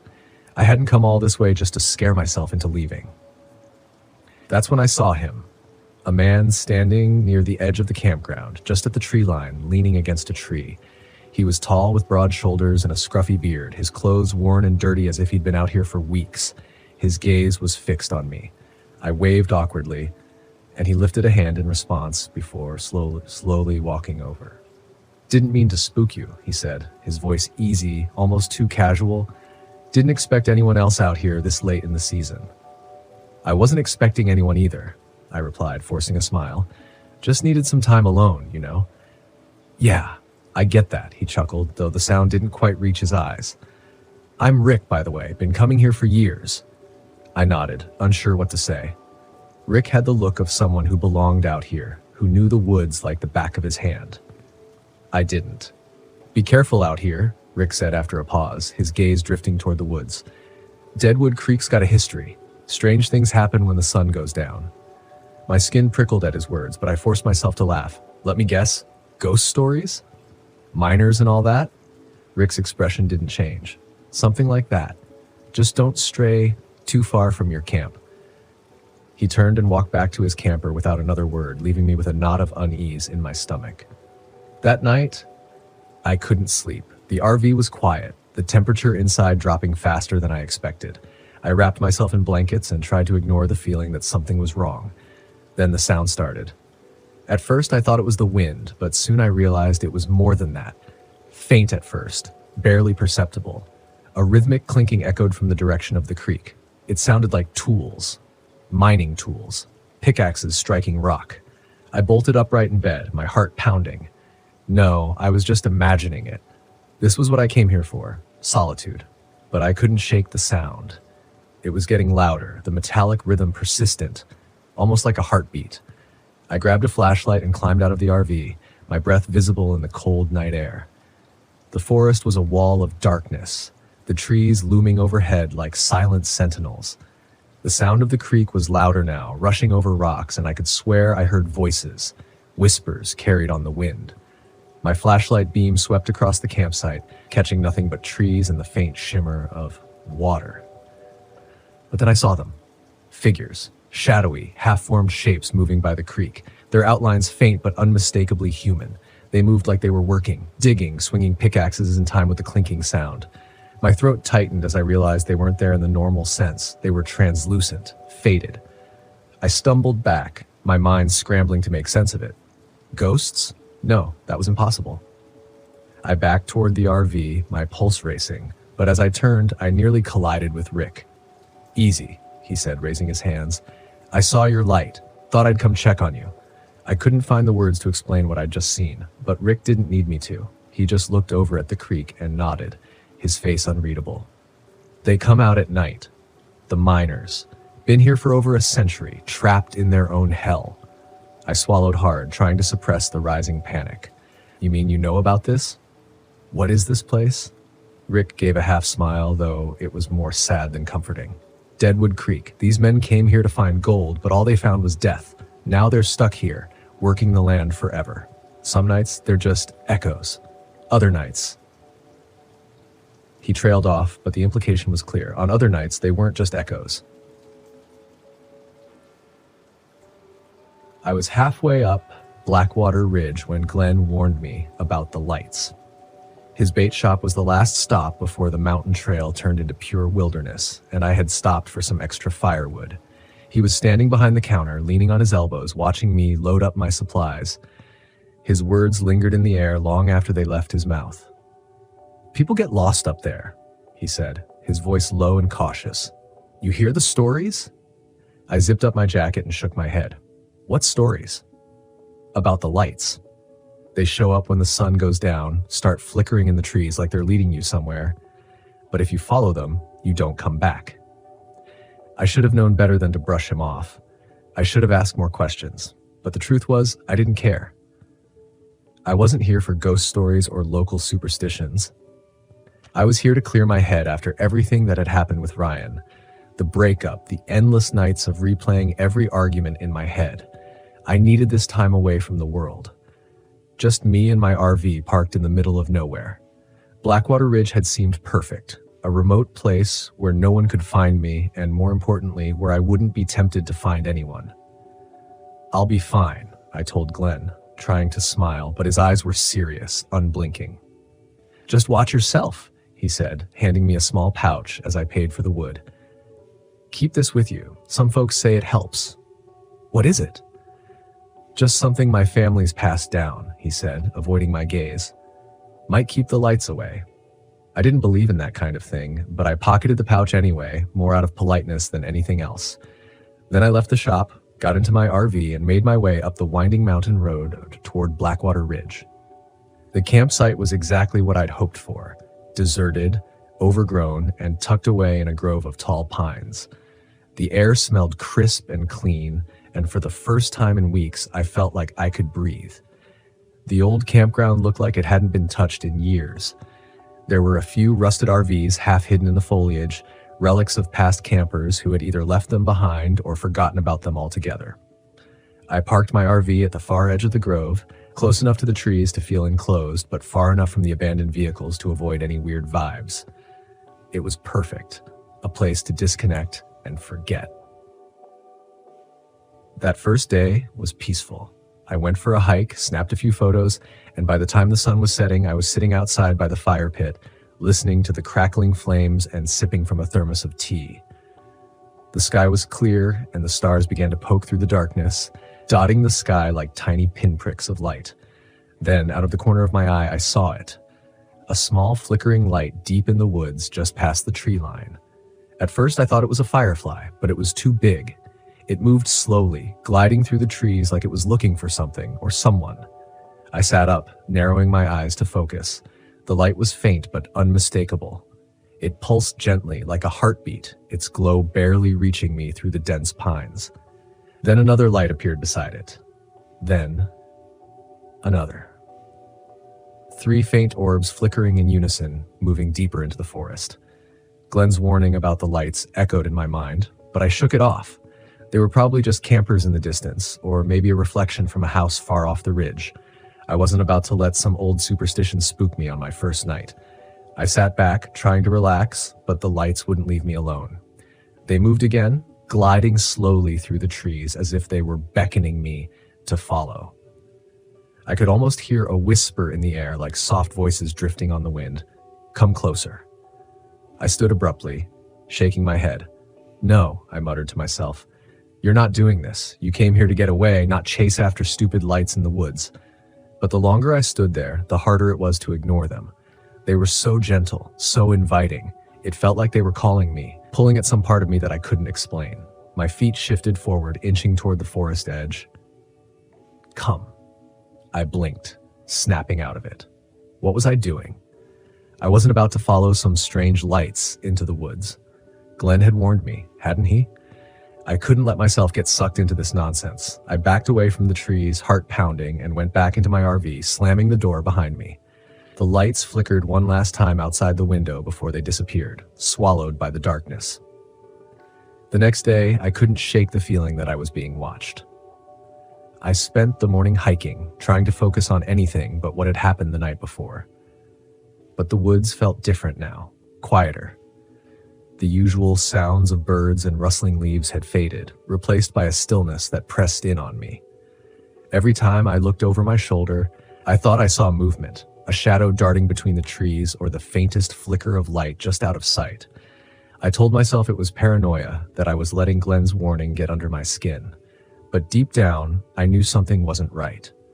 By the time evening came, the anxiety had settled into my bones.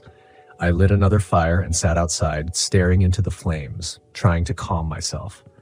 But as soon as the sun dipped below the horizon, the lights came back. This time, they were closer. I watched, frozen as they flickered between the trees, more of them now. 5, maybe 6, all moving in the same slow, rhythmic pattern. They circled the edge of the campground, their glow soft but persistent. I felt that same pull again, stronger this time, like invisible hands reaching out to me. "Come." The whispers were clearer now, louder. They filled my ears, my mind, drowning out everything else.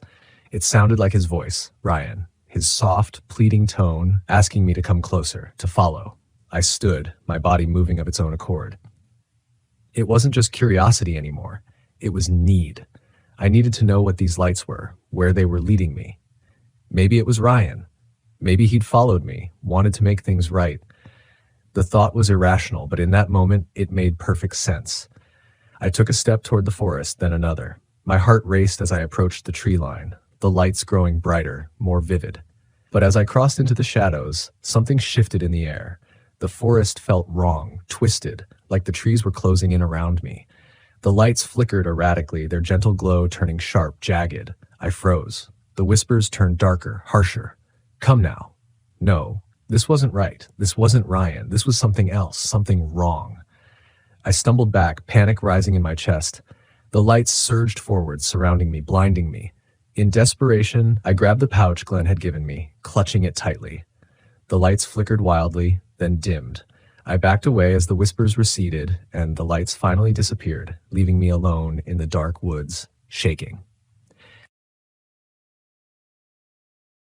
My name is Jack Harrison, and this happened to me on July 17th, 1997. I was never much of an outdoorsman, but when my buddy Chuck Peterson suggested we take his new RV out for a camping trip, I thought, why not? It'd be good to get away from the city, maybe clear my head a bit. So Chuck, his girlfriend Lucy, and I set off for a small campground near the Washington National Forest in Arkansas. It was supposed to be a weekend of beer, barbecue, and bad jokes around the campfire. We arrived in the late afternoon, the sun still hanging high in the sky. The campground was quiet, just a couple of other RVs scattered around and a few tents pitched by the lake. We found a nice spot near the edge of the woods, giving us a bit of privacy, but still close enough to the main path. Chuck parked the RV and we got to setting up our little camp. Lucy started unpacking the cooler and I wrestled with the fold-out chairs. Chuck was always the type to over-prepare. He had this huge duffel bag packed with everything you could think of: flashlights, batteries, a first aid kit, even a couple of machetes. I laughed at him, saying we were camping, not heading into the jungle. He just shrugged and said, "Better to have it and not need it than need it and not have it, right?" By the time we had everything set up, the sun was beginning to set, casting long shadows across the campground. We built a fire, cracked open some beers, and settled into a comfortable evening. Chuck told one of his usual tall tales about his days in the Marines, and Lucy teased him about embellishing the details. It was the kind of night that felt perfect in its simplicity. As the night wore on, we started hearing strange noises from the woods. At first, it was just the usual sounds of nature: crickets, frogs, the occasional rustle of leaves, but then it turned into something else. It was a sort of scratching sound, like something clawing at the bark of a tree. I glanced at Chuck, but he just shrugged, dismissing it as a raccoon or some other critter. We eventually decided to call it a night. Chuck and Lucy took the RV's main bed, leaving me to crash on the fold-out couch. I fell asleep quickly, the beer and the fresh air lulling me into a deep slumber. I woke up to the sound of banging on the side of the RV. Groggy and disoriented, I stumbled to the window, peering out into the dark.